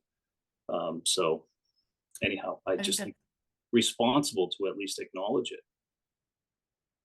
Yeah, I think that's good. A good point, and maybe we can find a place we can include that in our overall assessment, particularly on the Granite Ave. I think Maggie had her hand up and then Jim. So a point to you, what you just said, Meredith, about we only get affordable units on the larger projects, but we also have to remember that say we zone for a 50 unit building, we're only getting less than 8 units of affordable. So we're getting further away from our affordable units. So I think we do have to be very careful when choosing larger sites that we're not going to be giving up something in the future where we're going to need more than 8 units. Mm-hmm. We've fallen behind. We're out of safe harbor because those projects have not pulled a permit yet, which I mean, I disagree with that. It's not on the town's side why they haven't pulled a permit, but they've come off our safe harbor. And so I did go on the state's, subsidized housing inventory and got a list of all the towns and what percentage of affordable housing they have. And believe it or not, less than 20% of the towns in the state have met their 10%. And we're right in the middle. So, just we need to be careful. When people say Milton hasn't done their part, 80% of the towns in the state have not done their part. So I don't want Milton to be cast in a very unfavorable light because we are doing our part. And it's unfortunate that these projects that have been approved have fallen off the list because now we're subjected to more as soon as the interest rates come down. So, we just have to be careful as to if we're going to be zoning certain parcels, because we will be giving up those parcels for future development only to get like 8 units now. So I think that's something we have to be aware of. And my other question was for Tim on these bigger projects that you mentioned, that they have to make any necessary upgrades for their project to be successful. But is that only to the street, or how far down the street? We're discussing this, in other projects, Highland Street and the memory care, they want to tie into Highland Street, and that's going to exasperate an already terrible situation for all those neighbors in that neighborhood. So my fear is we create zoning which will allow for a project, and yes, they do all the upgrades necessary for their project, but they're destroying a whole neighborhood. So how far down the line, how many miles away do they have to look at it, the capacity of sewer and water? So on the, and I don't want to get too far over my skis on this. So, I'm not an engineer. But so we have a requirement, and I'll try to bring up what the actual language of it is, because I do have that in a previous presentation that I gave. Let me talk about water first, because I think that's the easy one. You have to have enough water capacity on your site to for a fire hose, right? And definitionally, that is going to exceed every faucet in the building.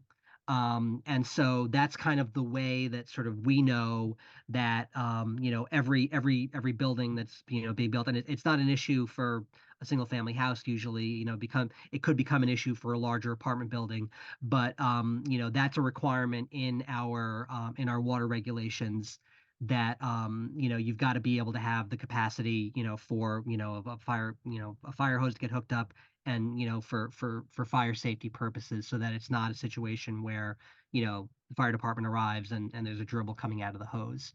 So that kind of, by nature of the amount of capacity necessary there, that covers the potable water, shower, toilets situation. In terms of sewer, I'm kind of zipping around a little bit, but goodness. Basically, the regulations require an analysis of the existing capacity in the sewer line. So that's not just for the project itself, but that's where the project connects to the street. And then, further wherever kind of, if there's a pump nearby, you've got to, demonstrate that, yes, we're putting this much amount of, sewer in the pipe, and then the pump can handle it. So that's an analysis that we frequently request out of larger projects. You saw it a lot in the 40Bs. This is not something that the planning board deals with because it's further down the line in terms of the permitting process, but 440 Granite Ave is going to have the same issue. They're going to get, a request from DPW, for that capacity analysis. And if it's not up to snuff, then they're going to have to figure out a way to, to make whatever necessary upgrades. I'm trying to find the exact language, but if that's if that's a good enough. So Tim, just to follow up on that, sorry if Yeah. I get off track, but if say they, like say 440 doesn't have the sewer capacity, then they'll have to determine if they want to put it in down the street or they come back and they might have a smaller project. Is that what happens? You know, it's tough to speculate. I think when I've talked to the engineering department, except in very few kind of instances, there are certain kind of pump stations around town that could probably use an upgrade. But the sewer capacity tends to be more than enough today. So they don't tend to encounter a lot of these issues. So it's tough to speculate on what the solution would be if an individual project were to find actually the pipe is too narrow or the pump station is too, isn't big enough or doesn't have enough power or whatever it is. But I think, generally speaking, we always ask for the analysis. The analysis tends to come back, yes, there's plenty of capacity, there's not going to be an issue. But that becomes a question for the project. If we say actually this pipe is not big enough, you need to install a bigger pipe, then they go back to their pro forma and say, can this project afford to do this? Do we need to, reduce the unit count so that it meets the capacity? Do we need to pony up, for these improvements?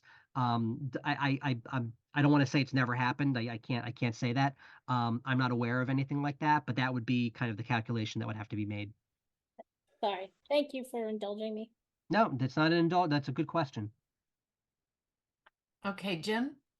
You, And so I'm just thinking about, when a development happens, like the one on Randolph Ave on the same side of the street as the DPW yard, that 40B, and they needed a curb cut to get onto Randolph Ave State Road. Did the state, or did the state give them any help or give them a traffic light, or was there any kind of request? Because I'm just thinking about when the state helps with infrastructure and helps with traffic. Was there anything done there on that project? I'm not aware of anything. That's a separate kind of state-run process. So, that precedes me. And even if it didn't, that's a separate kind of state process. So I'm not entirely sure. So, I'm pretty sure they didn't have to do yeah, anything. okay, we just have to be careful when we make comments about how the state is gonna mitigate things and help us, and I'm leery of that. I don't know. Well, I mean, I'm thinking in particular, and if we go away from Granite Ave, we go away from Granite Ave. I think that's obviously a big issue in the referendum process. But that is a situation, and I think you've got situations on Granite Ave and on Randolph Ave where it's not just a state road, but a road where the state has actually done planning around, and we refer to this every now and again, a road safety audit. The state's conducted road safety audits on both of those roadways. Randolph Ave is a little bit of a different story, but they've expressed an interest in at least studying what those issues are. But Granite Ave especially, if that area were to be rezoned, the state DPW yard and park and ride lot, that is a situation where the owner is the state and the access is the state. And so the state doesn't have any kind of choice but to make its own improvements on its own roadway for its own project. And it's got not necessarily a plan, but a list of like, here's the things that need to be done to make this road safer. I think on the 40B, that's a little bit more of a complicated situation where 40B kind of becomes its own animal. But I mean, but you're right. I mean, we look at those plans and I don't think that the access to that site is where anybody wants it to be in terms of the ideal. But I think that's something to keep in mind is where you cite these things, what is the likelihood that you're going to see those improvements. I appreciate the point, Jim. I definitely do. I know that there's been a lot of state level planning around those highways, and there's at least an opportunity to hold the state to, you said you wanted to do this, you said it's unsafe for these reasons, let's leverage development to try to make those improvements. And then I know that the town passed the bike and pedestrian master plan. And I know, I think it is, part of the plan includes Granite Ave. Is that correct? So, so I would be hopeful that, that if a state project was done on state land, they would then help do and implement the bike and master plan. But that's not necessarily true, would it? They don't have to do both at the same time? Yeah, I mean, I think Granite Ave, I think, is a little bit of a special case again because, you know, the sort of the largest parcel that had been zoned there is a state parcel. And it's sort of a unique synergy between, you know, the state is the owner and then the state's the owner of the road. And the state has also done, you know, planning the road safety audit that was done on Granite Ave in 2017. You know, the folks that did our bike plan had that, you know, so incorporated a lot of those proposed improvements, you know, which are around better sidewalks, you know, reducing the width of the lanes to slow cars down. I know we talk about, you know, in the peak hour, it's kind of a traffic jam over there, but for most of the day, it's a speedway. And so I think that, you know, the state has identified safety improvements. And again, it just kind of represents a relatively unique kind of synergy where, you know, there's an opportunity to leverage development, you know, over there to kind of make those improvements. But our you know, the road safety audit feeds into the bike plan and you know, a lot of those things overlap. Great. Okay.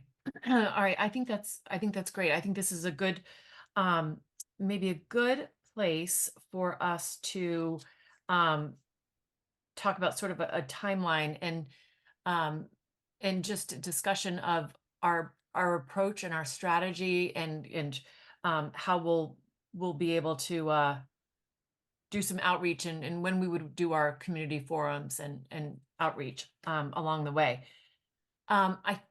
My thought is, and I want to hear from the rest of the board, we had last, you know, discussed, you know, we don't know what is going to come down, you know, what the courts are going to decide on this.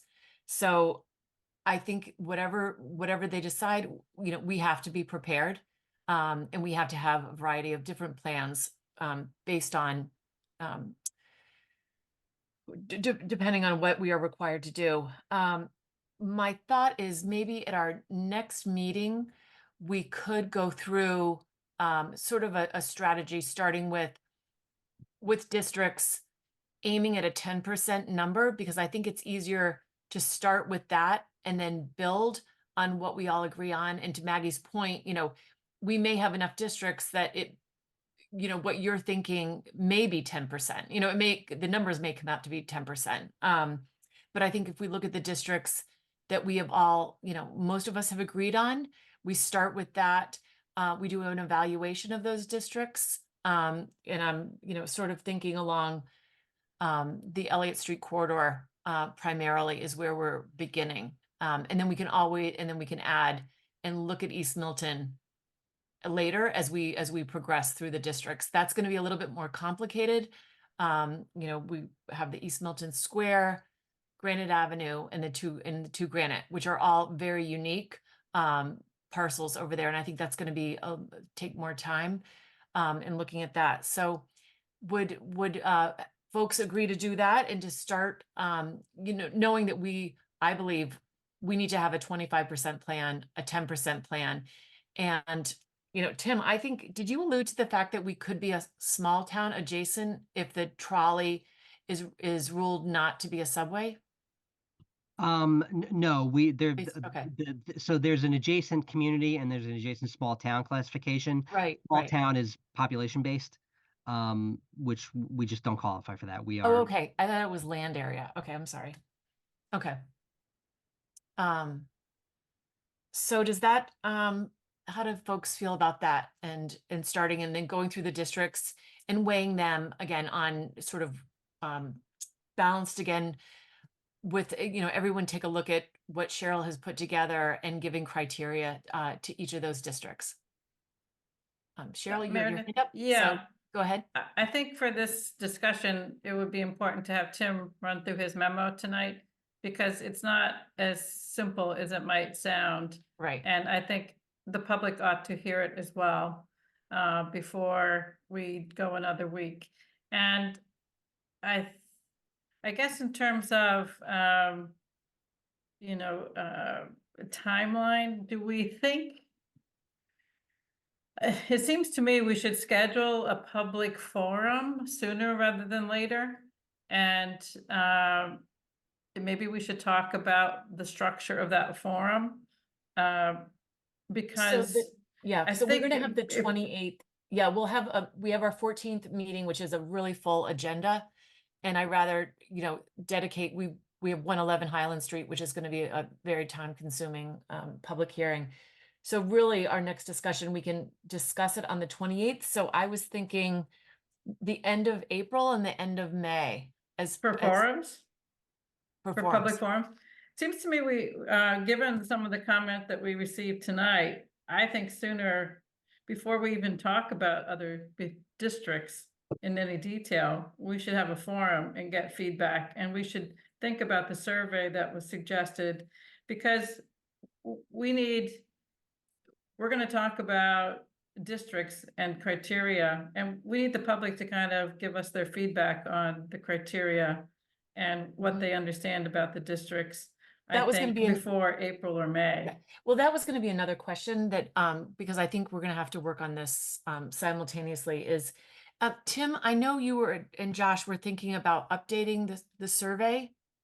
I don't know if you've started doing any work on that. I mean, we haven't, because we haven't Okay. gotten any guidance or input on that. Okay. So that might be a good thing. Maybe, we can discuss the survey. If maybe you and Josh could, given the referendum, think about, what we've heard, people concerned about the number of units on Granite Avenue, but, alluding back to what some speakers have said, there are different reasons why people said yes and no, trying to. So one thing I think is Pull that up. important, Meredith, like Maggie Mhm. said, her guiding principle was the statute. And the statute said 15 units an acre. I think people need to understand what that looks like.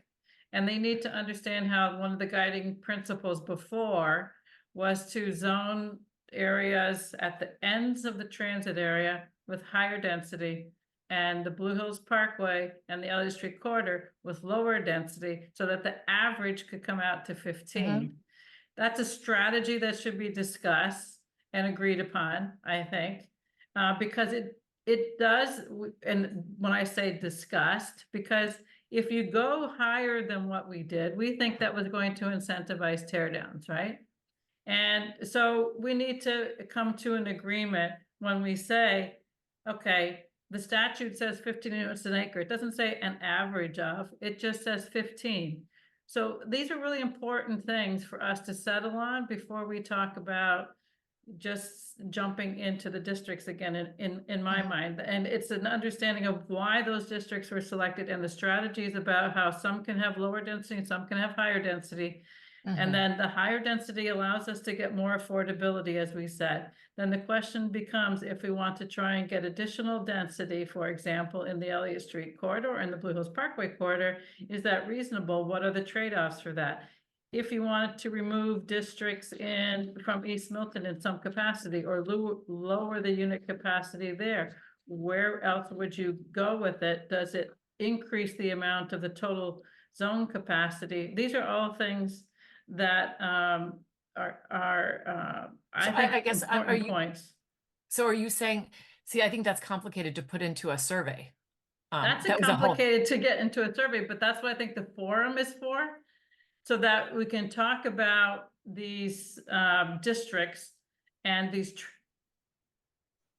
so people understand how we arrived at what we did. That you end up, if you go with the same principle that I just explained, then you need a higher density than 15 someplace, right? So the question becomes where. So people can start to give us input about where. We can give them ideas of where, right? So we could say, we've looked at Brush Hill Road, we've looked at Randolph Ave in a couple of places on Randolph Ave, and there's a couple of other ideas. So let's get people's feedback.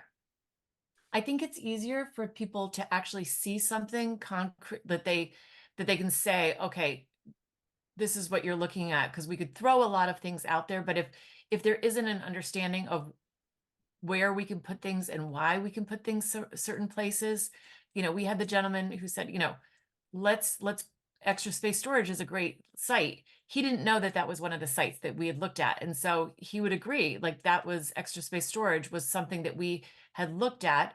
We know the height is there. I think giving an example, I'm not opposed to asking for feedback. And I think, I think we love to have people come to every single meeting and give, we give time, and I probably to a fault give too much time for the residents to come and speak. So I would welcome them to come along, along with the ride and in the process of trying to put something together that I think Tim can really, without throwing, a bunch of different districts out there. It has to make sense because we have certain requirements under the statute that I just think I would like to have something. I think the forums that Tim was running, I think we had a lot of really good feedback in those. Maybe we could move it up sooner and have, just a rough place to start. But I think, if we update our survey, and I think, we have, it will be more constructive, I would say, if we actually have something that we can really realistically look at. And we've looked at a lot, which are along the trolley, along the transit line. I know you two have your hands up. I just want to So make one that's other why I just was comment thinking about about this, those Meredith. two. I was just trying to be realistic on when we could actually have something. And but I do welcome, anyone's comments at any time. So I just want to make one last point about the district, if I may. It's just that we heard a lot about from East Milton because and it came late because the districts, were included. But if we just in April or May start talking about a district in Randolph Ave or Brush Hill Road, and residents there just start finding out about it in May or June, I think we're going to end up in a similar position as what happened when this past year. I think we need to bring people along with the new district locations or changes to any of the dimensional standards or zone capacity in any of the existing districts. We need to bring people along as quickly as possible. And I think waiting a month or two is no, I'm saying I'm trying to be realistic, because if the next time we can discuss it is on the 28th, we discuss our districts, we're not, we're not going to have something. It's going to take at least one meeting probably to get our current districts we like and the consideration of the new districts. So I'm looking at, we've got the 11th on, April 11th. Maybe we could do something that third week, but I'm also trying to be just realistic on timeframes too. Sean, and then Jim, and then Maggie. I think what would be most beneficial is if we have a methodology that we can get enough input in a balanced way. We had 9,000 people that felt strong enough to go out and vote. And, it's not going to help us if we have an out of balance participation. We're going to end up with a problem again, So what would be great, and I'm not saying that I know the best way to approach it. I think forums are hard, because it requires people to adjust schedule to be able to get there. Maybe I'm saying that the survey is better, but in the end, it'd be terrific if we had the input of 250 people that supported Article 1 and 250 people that were opposed to Article 1 and explain to us what their opposition was or what the reason for support was, right? I mean, we'll end up with better information to work with if we have some balance from those that voted different ways. But if all we end up with in the end is a concentration of people's comments that were against it, or a concentration of people's comments that were for it, we're not going to get the result that we really need to get. That's a good point. And so maybe that's sort of the way we look at structuring, which has more of an open-ended questionnaire type rather than a yes, no. And if we could get that kind of engagement and then maintain that engagement through the process. So imagine that we're able to find 200 or 300 people that are willing to provide their thoughts, their ideas, their comments that represent the two differing points of view. And then as we develop this, Cheryl, right, as this thing moves along and it starts to take shape, they continue to provide it. So we hopefully avoid, what you described, with, an upswell of opposition when we reach something that we think is final. Jim and then Maggie. And then I want to hear from Tim on this too. Sorry. So I think what Sean said about the survey is great. And I think that it would be great to keep getting the input as we throw out different ideas. And I got to go back to Maggie's idea of picking a parcel that we all agree on, that all the citizens of Milton know, like an 88 Wharf, you can relate to that building, you can drive down and look at it, it's already built, you can see how it sits. Agree what goes there, and then maybe use that as an example for other parcels. And I think we just keep doing that from the village down Elliott Street to Blue Hill Parkway until we get to 10%. And then that's our 10% plan. And then we build on that to get to 25%. And hopefully getting feedback from the survey as we go. Maybe there's a way to get people's names when they take the survey, so we know the same people are responding and saying, you know what, I like that, I don't like this for this reason. But I think we really have to start, I've said it before, we really have to start with the district, start with the maps, and then back into our design. Personally, that's what I think. Okay, and Maggie? So we ended up getting feedback when the districts became finalized. All of last year, kudos to Tim and Josh and Julia. And even though I may not have agreed with them, no one could ever fault for their effort and their input in the process.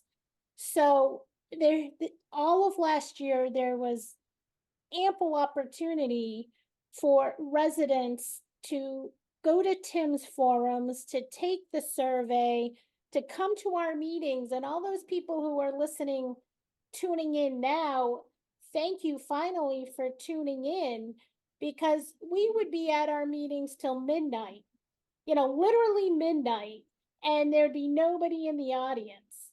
And so, and now I'm glad that everybody's engaged, but people are only engaged because they want to know how it's going to affect their neighborhood.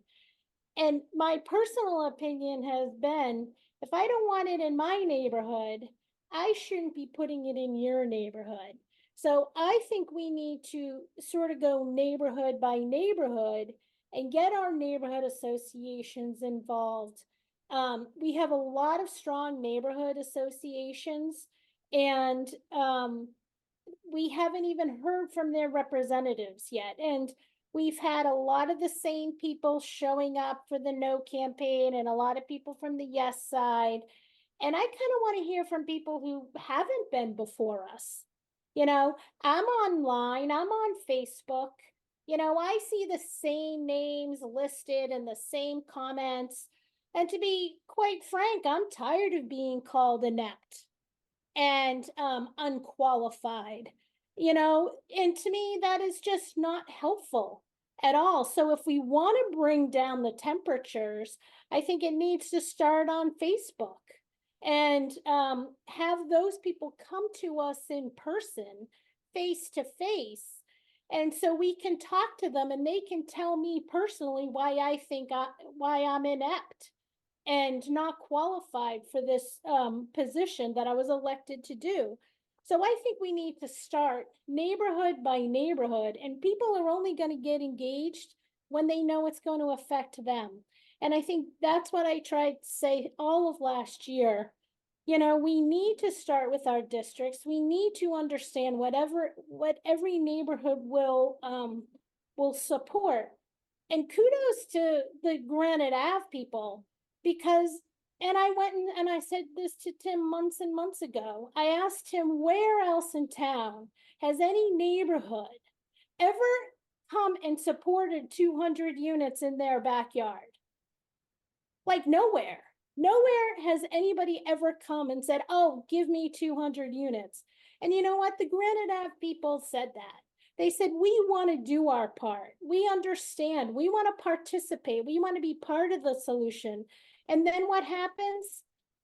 They get 1,100 units in East Milton all the way up through Granite Ave. And that's not being respectful to our neighbors. And I think every neighborhood should be heard. And the Granite Ave people, I don't necessarily think they're okay with doing nothing. So I don't want to just take that off the table, because maybe they would take something, and maybe another neighborhood might take something.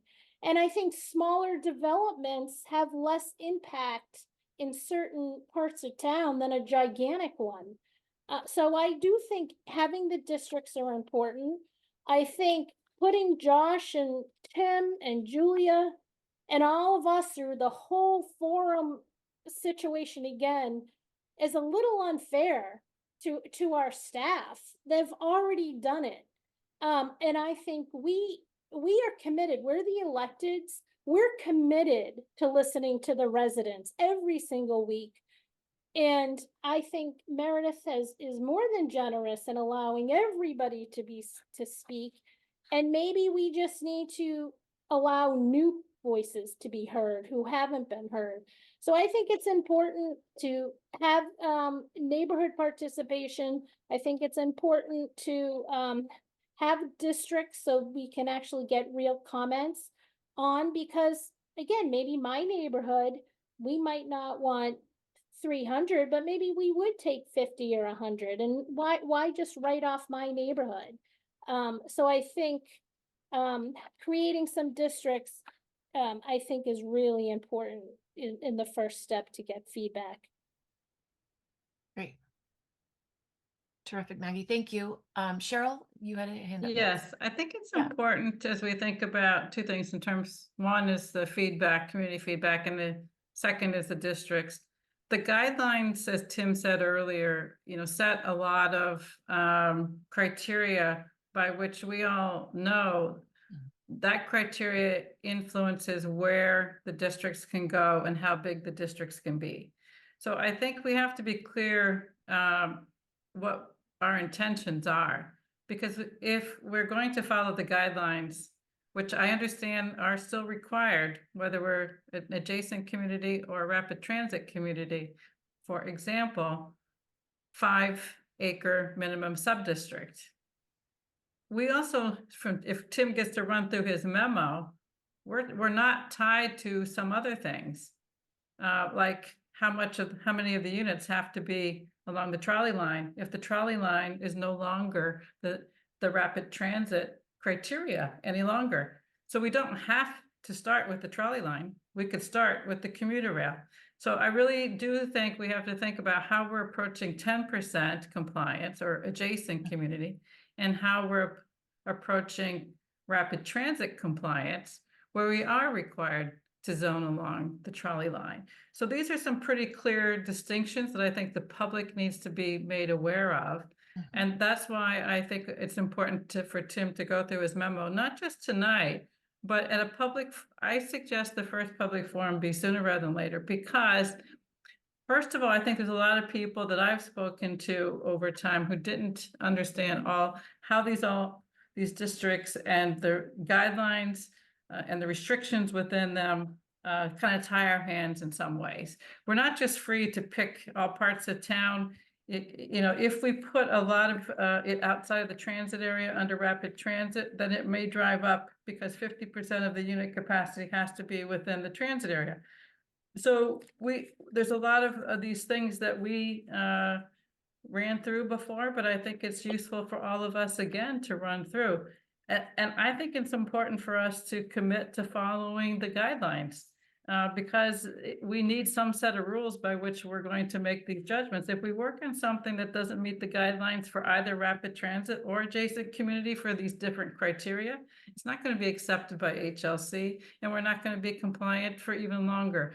So I do think it's important to have an opportunity for people who feel as if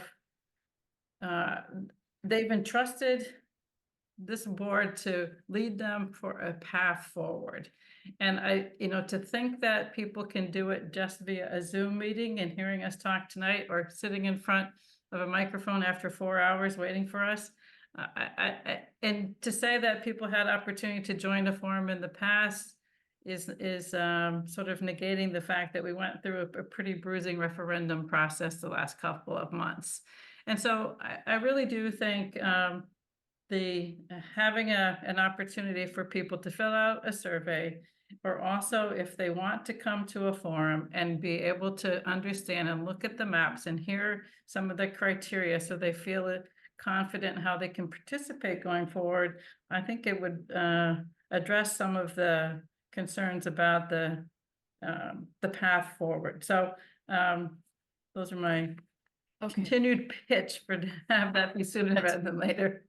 Right. And but I do think we do need to start talking about the districts, and just have something to explain the context, because it doesn't make sense without having an explanation.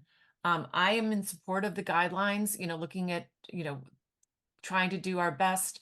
We might find something we bump into, like I want to revisit the Truman Parkway, the paper mill site. I just think that is, if we can find a way that if we are, taking units off of with 25% off of Granite Avenue, I think that's an ideal type of parcel, and it's shy of 5 acres. So that's where we might find that, we ask for relief on some things, but with the intent of adhering to the guidelines, I would support as we approach this. So Tim, do you, because it's 9:30 right now, I just want to make sure we're using our time carefully here, because I think I would like to wrap up at by 10 this evening. This was an extra, a special meeting that we called, and I appreciate all the members coming out tonight. So if, Tim, if you want to run through, just sort of highlighting, and maybe pull it up on the screen, sort of when you were looking at things, it will help people see how, when you move things higher, higher density in some areas and lower density in others, it needs to be, it offsets each other. So Yeah, I'll try to be, and we'll post the memo, and people can read it. The message is relatively kind of simple, that to go from 25% to 10% is not just a matter of chopping off sub-districts here and there to kind of reduce a unit count, because the way that, and if you're going to also talk about sort of an alternative 25% compliant option, which I think I would recommend pursuing that strategy, we're going to find the same kind of dynamic, that these sub-districts are kind of so intricately kind of intertwined together that one change here has a ripple effect everywhere else, and you really got to kind of keep a lot of balls in the air. There's some of that at play with the 10% option, but it becomes, I don't want to say easier, but different. And so let me bring this up real quick. And I think sort of looking at the diagrams that I included, I think will be helpful. And basically the message that I'm trying to kind of convey here is that, like I said, the different, externally imposed restrictions from either the statute or the compliance guidelines are really, there's a little bit of a different interaction. And so what I did was I took some of the districts that we had already looked at over the course of the past year, both Article 1 districts and some districts that we had, looked at and kind of discarded earlier, and just tried to see what would it take to get to adjacent community compliance with the existing sub-districts. Not because I think that's the best course of action, but because it's the most sort of familiar set of districts that we have. We have the modeling for them. We've been talking about them. We know what these things look like. Granite Ave and East Milton are out in this case. I think that, and we'll talk about this another time. You know, in a 25% option, we'll have to figure out what to do with those. But I think in this case, let's leave those to the side for now. What I will now, actually, I won't even say that. So I first tested this kind of district, and what it is the Mattapan Station district, which is 5.1 acres. That's its own sub-district, and then basically taking, you know, everything east and then going west until you get to question mark territory. It's a question mark there because you've got to get at least 50 acres. And I mentioned earlier that like we didn't have to worry about acreage with Article 1 because we were just always going to be over that. With a 10% option, you actually get into territory where you can really try to hit 50 acres almost on the nose, and still be able to get the required number of units in that space. I don't know how big, you know, how much of the LH Street corridor would need to be there, but what I basically did was used kind of the existing modeling that we'd done just for ease of just kind of plugging these numbers in. So this is what happens if you just, like I said, snip out the sub-districts that you're not using, leave the existing sub-districts that we already talked about in Article 1. So like I said, Granite Ave is out, East Milton's out, and in this case, Blue Hills Parkway is out, and some portion of the LH Street corridor is out. You need all these other districts to get to your, you know, your unit capacity numbers. And in this case, what winds up happening is your overall density is way below 15%, 15 units per acre. And the dynamic going on here is we need the Milton Station districts, which are our mandatory mixed use districts, to get to our compliance target of 984. Maybe it wouldn't be exactly these sizes, but we need both of them. And in that case, one of the things about the mandatory mixed use guideline is only 25% of your district can be in a mandatory mixed use district in terms of unit capacity. And in this case, you've got far more in the mandatory mixed use district. So this is just the case of if you snipped out the districts you weren't using, this is what happens. And we know that the density is going to go down. So I also tested the sort of you know, coming from the other orientation. So you start in the west and then you go east, you know, picking up units and districts kind of where you need them. And in this case, we've got the, you know, the Blue Hills Parkway district, the Mattapan Station district, some portion of Elliott Street, and then the Milton Station West and Bridge sub-districts. And again, if you just snip out the Article 1 districts that, you know, we had been using, don't change anything, this is what it looks like. You're at your kind of your target, you're a little bit above, you know, maybe 70 something units above your minimum compliance target. An appropriate number of them are in the sort of the standard 3A district, but again, your density is not there. And this is the dynamic that we encountered putting together Article 1, where we needed to use the Elliott Street corridor, which is a low density district. And so we needed other districts to kind of contribute higher density to bring up that low density. And so without enough of those high density districts, which we cut out at Granite Avenue, East Milton, and the Milton Station East sub-district, you're not at 15 units per acre. So again, I said it's not as simple as just snipping away sub-districts. This is why it's not that simple. So the next thing that I did was, okay, take those two scenarios, and I use the term scenario. I don't use the term option because I don't think these are options. I think let's not do this. Let's do something else. Let's figure something else out. In order to, in that first scenario that I showed, you know, starting from, you know, the east and going west, you would need to bring the Mattapan Station district up to from 45 units per acre to 50 units per acre. Plus, you would need to get rid of the minimum lot size, which controlled development on the handful of single family parcels that were in that district. Milton Station Bridge goes from 40 to 45 units per acre, and anything that you do in the Elliott Street corridor, you go from 7,500 square foot minimum lot size to 6,250 square foot minimum lot size, which brings a good amount more of eligible parcels in the Elliott Street corridor.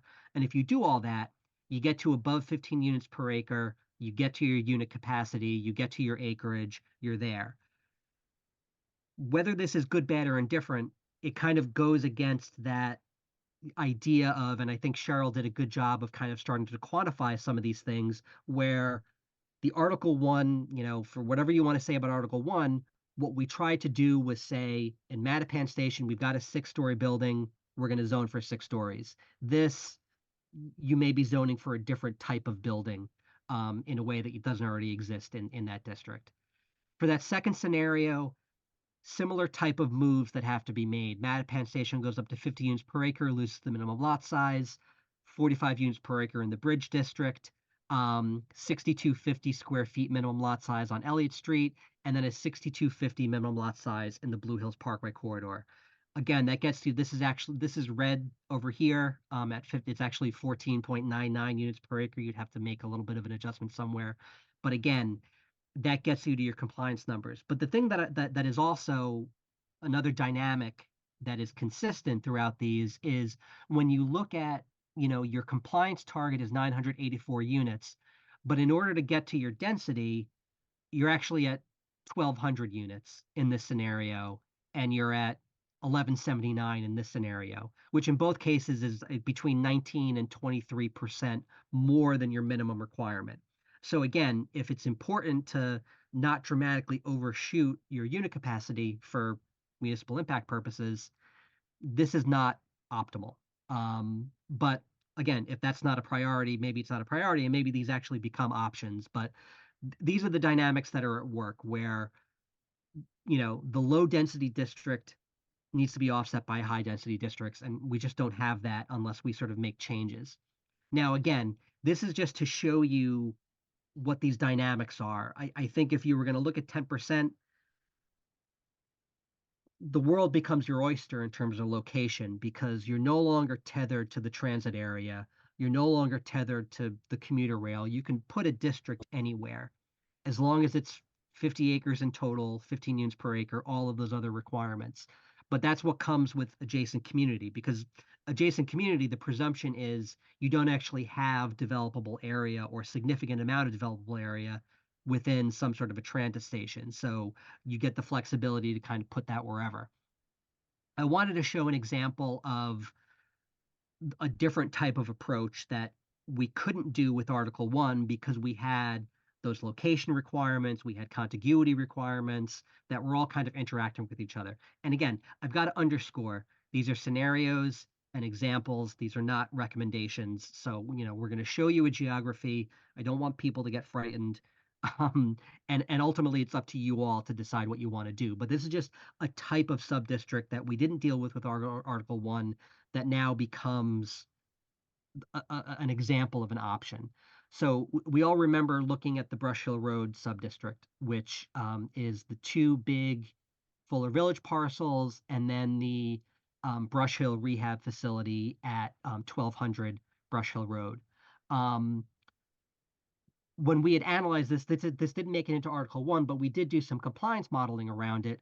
And, in the context of other sub-districts we were looking at, there was, I think, a 4-story height limit and some setbacks and open space requirements. But it's a 66-acre district.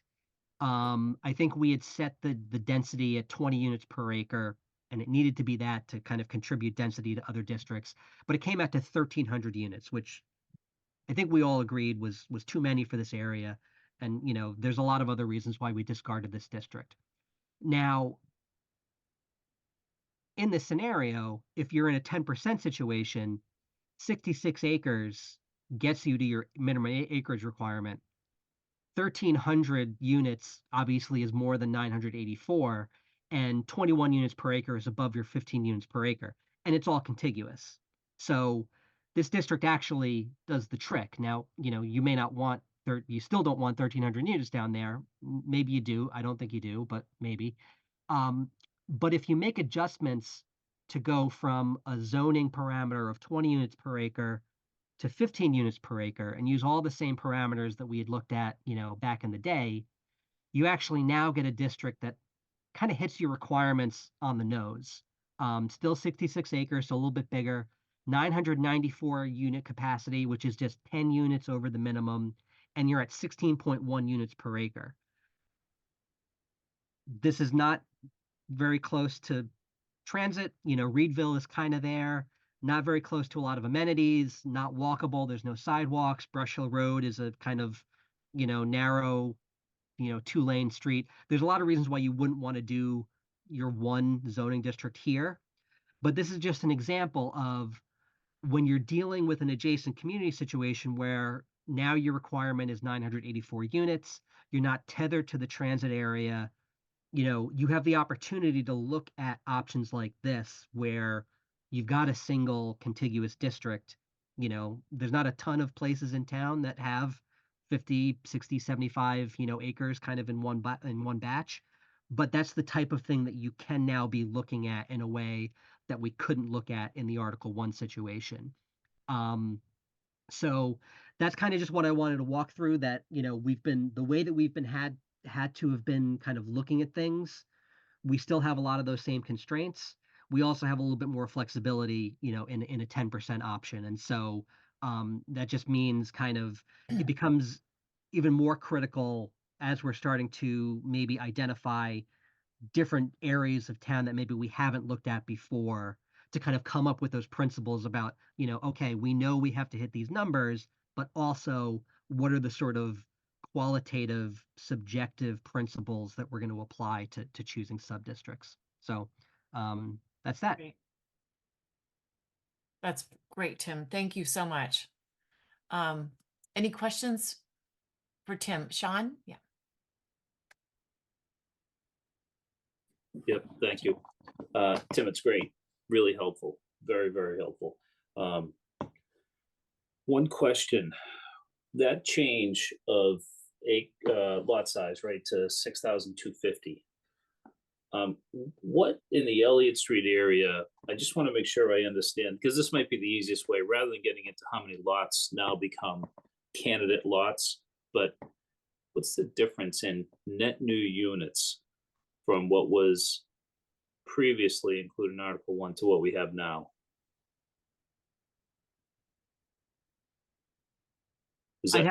I'd have to go back and do that math. Okay.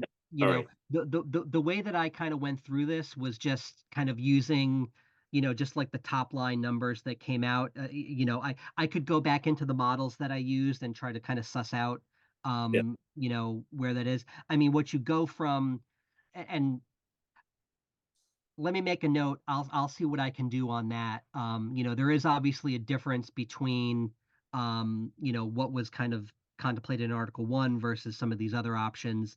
I think in a situation like what we're talking about here, you're probably not going to need to zone the entire Elliott Street corridor. So like the net new conversation becomes a little bit different. It also kind of depends on where you draw it, because we're not actually doing like the GIS exercise of kind of drawing the line. We're kind of just using the number, and then if you were to go that route, you would just kind of push the line to wherever the number got you to. But we can try to kind of suss out a little bit of that. But the way to think about the 6250 becomes, a lot of those parcels in that district are like 5,000, 6,000 square foot parcels. So those are still not going to be in there, but you do get a bump in the number of unit capacity because there are, a decent number of units between 6,250 and 7,500 that in Article 1 were not grabbed, and in this scenario kind of would be grabbed. It just depends on where you draw that line about how many of them kind of get in.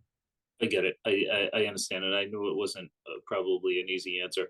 The only reason I asked is because I think it's it's a measurable number. You know, we know that previously it was 70 net new units. And for anybody that doesn't really want to get into examining all the details of this, if the comparison to 70 would give people, I guess, a measure of how much of an impact it would be. That was it. Yeah. Thank you. Cheryl? So, yes, so Sean, one of the things about that 70 is it actually wasn't correct.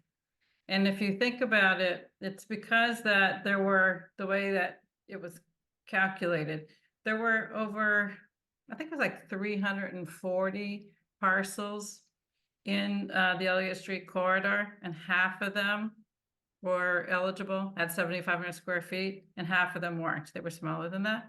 So think about it, 170 lots that are primarily single family. There might have been a handful of two families, because I looked at this recently. 170 units, and you can add 2 units to each one of those. So you could add 340 units to those, to that Elliott Street corridor. So 70 was including the 5,000 or the under 7,500 square foot. But as in some way, saying that those were already there, because they're in the district.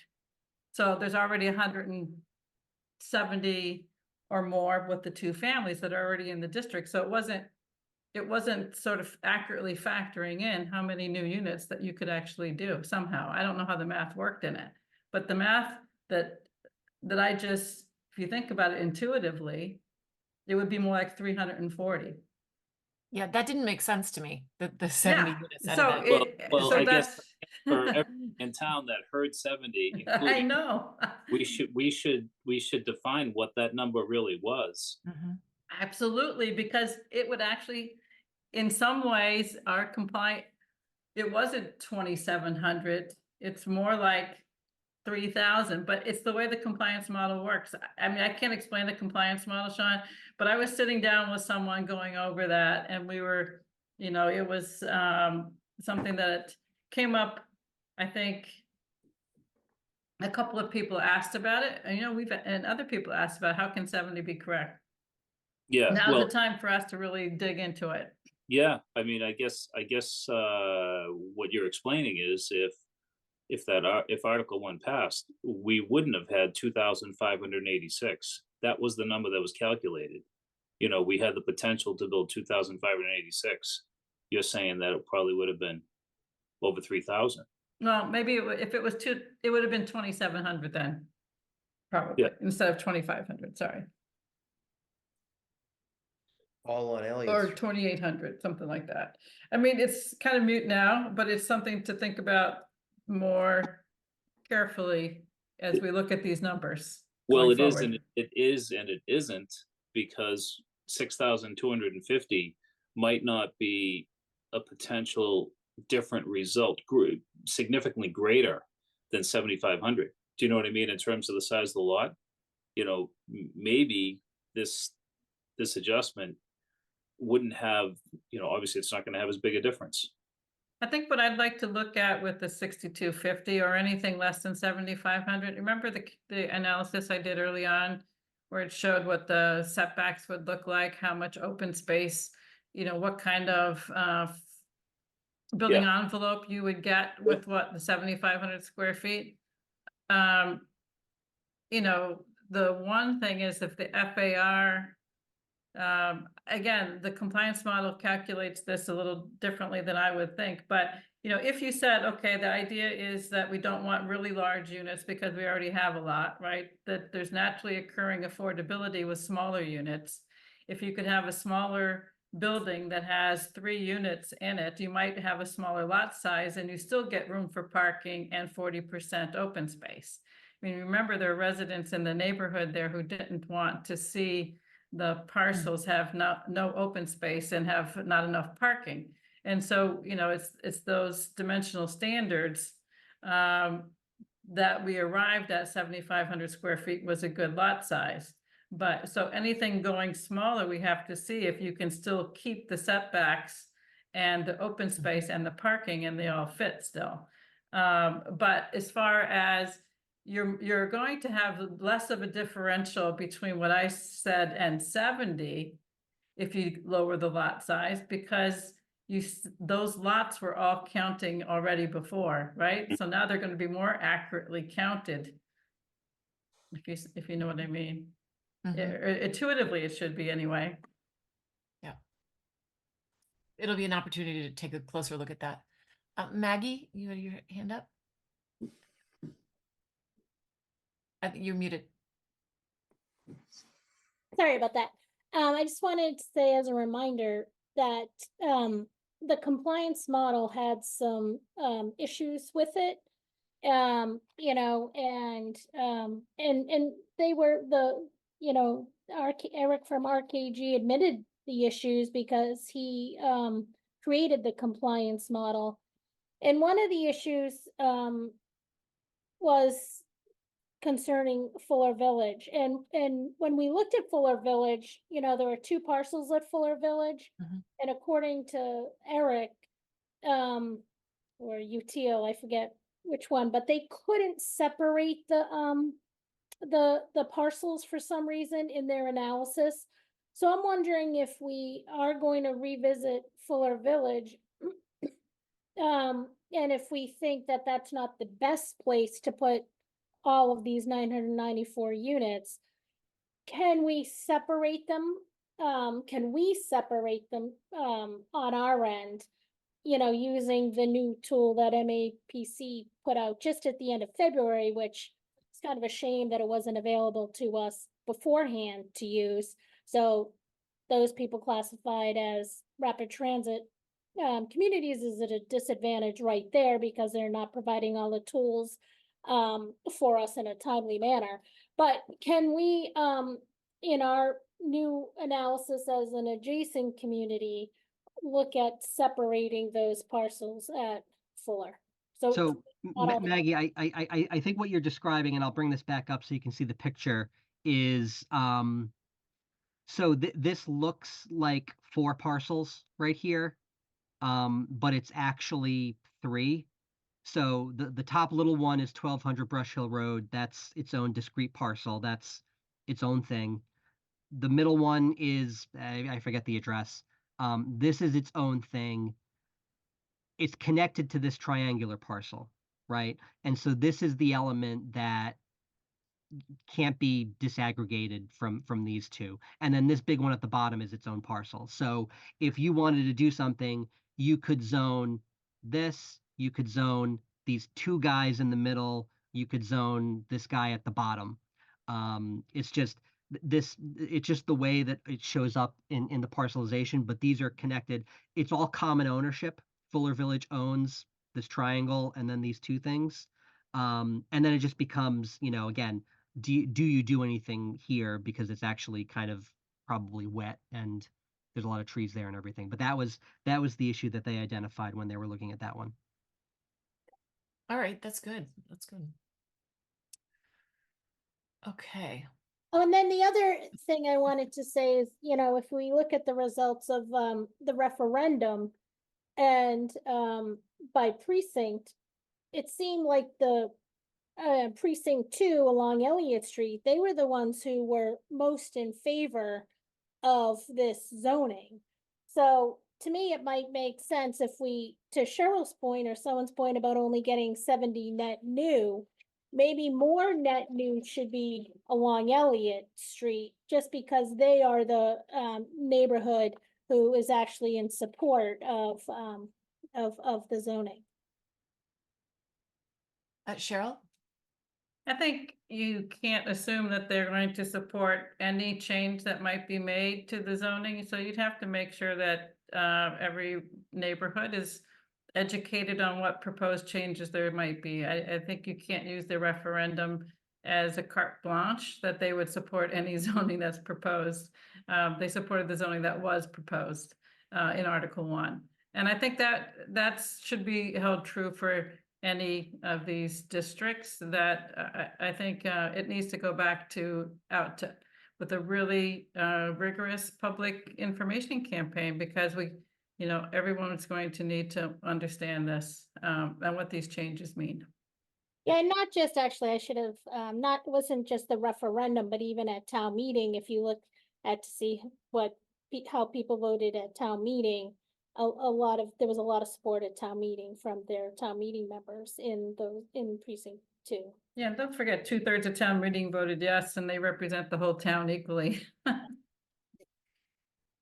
All right, so I think we don't want to get sidetracked here. So, I think that what we should plan on is on the 28th, really starting to look at our districts, sort of digging up, sort of what districts that we currently have, and maybe other possible districts that we would like to study. As Tim said, if we're starting with the 10%, it can be anywhere.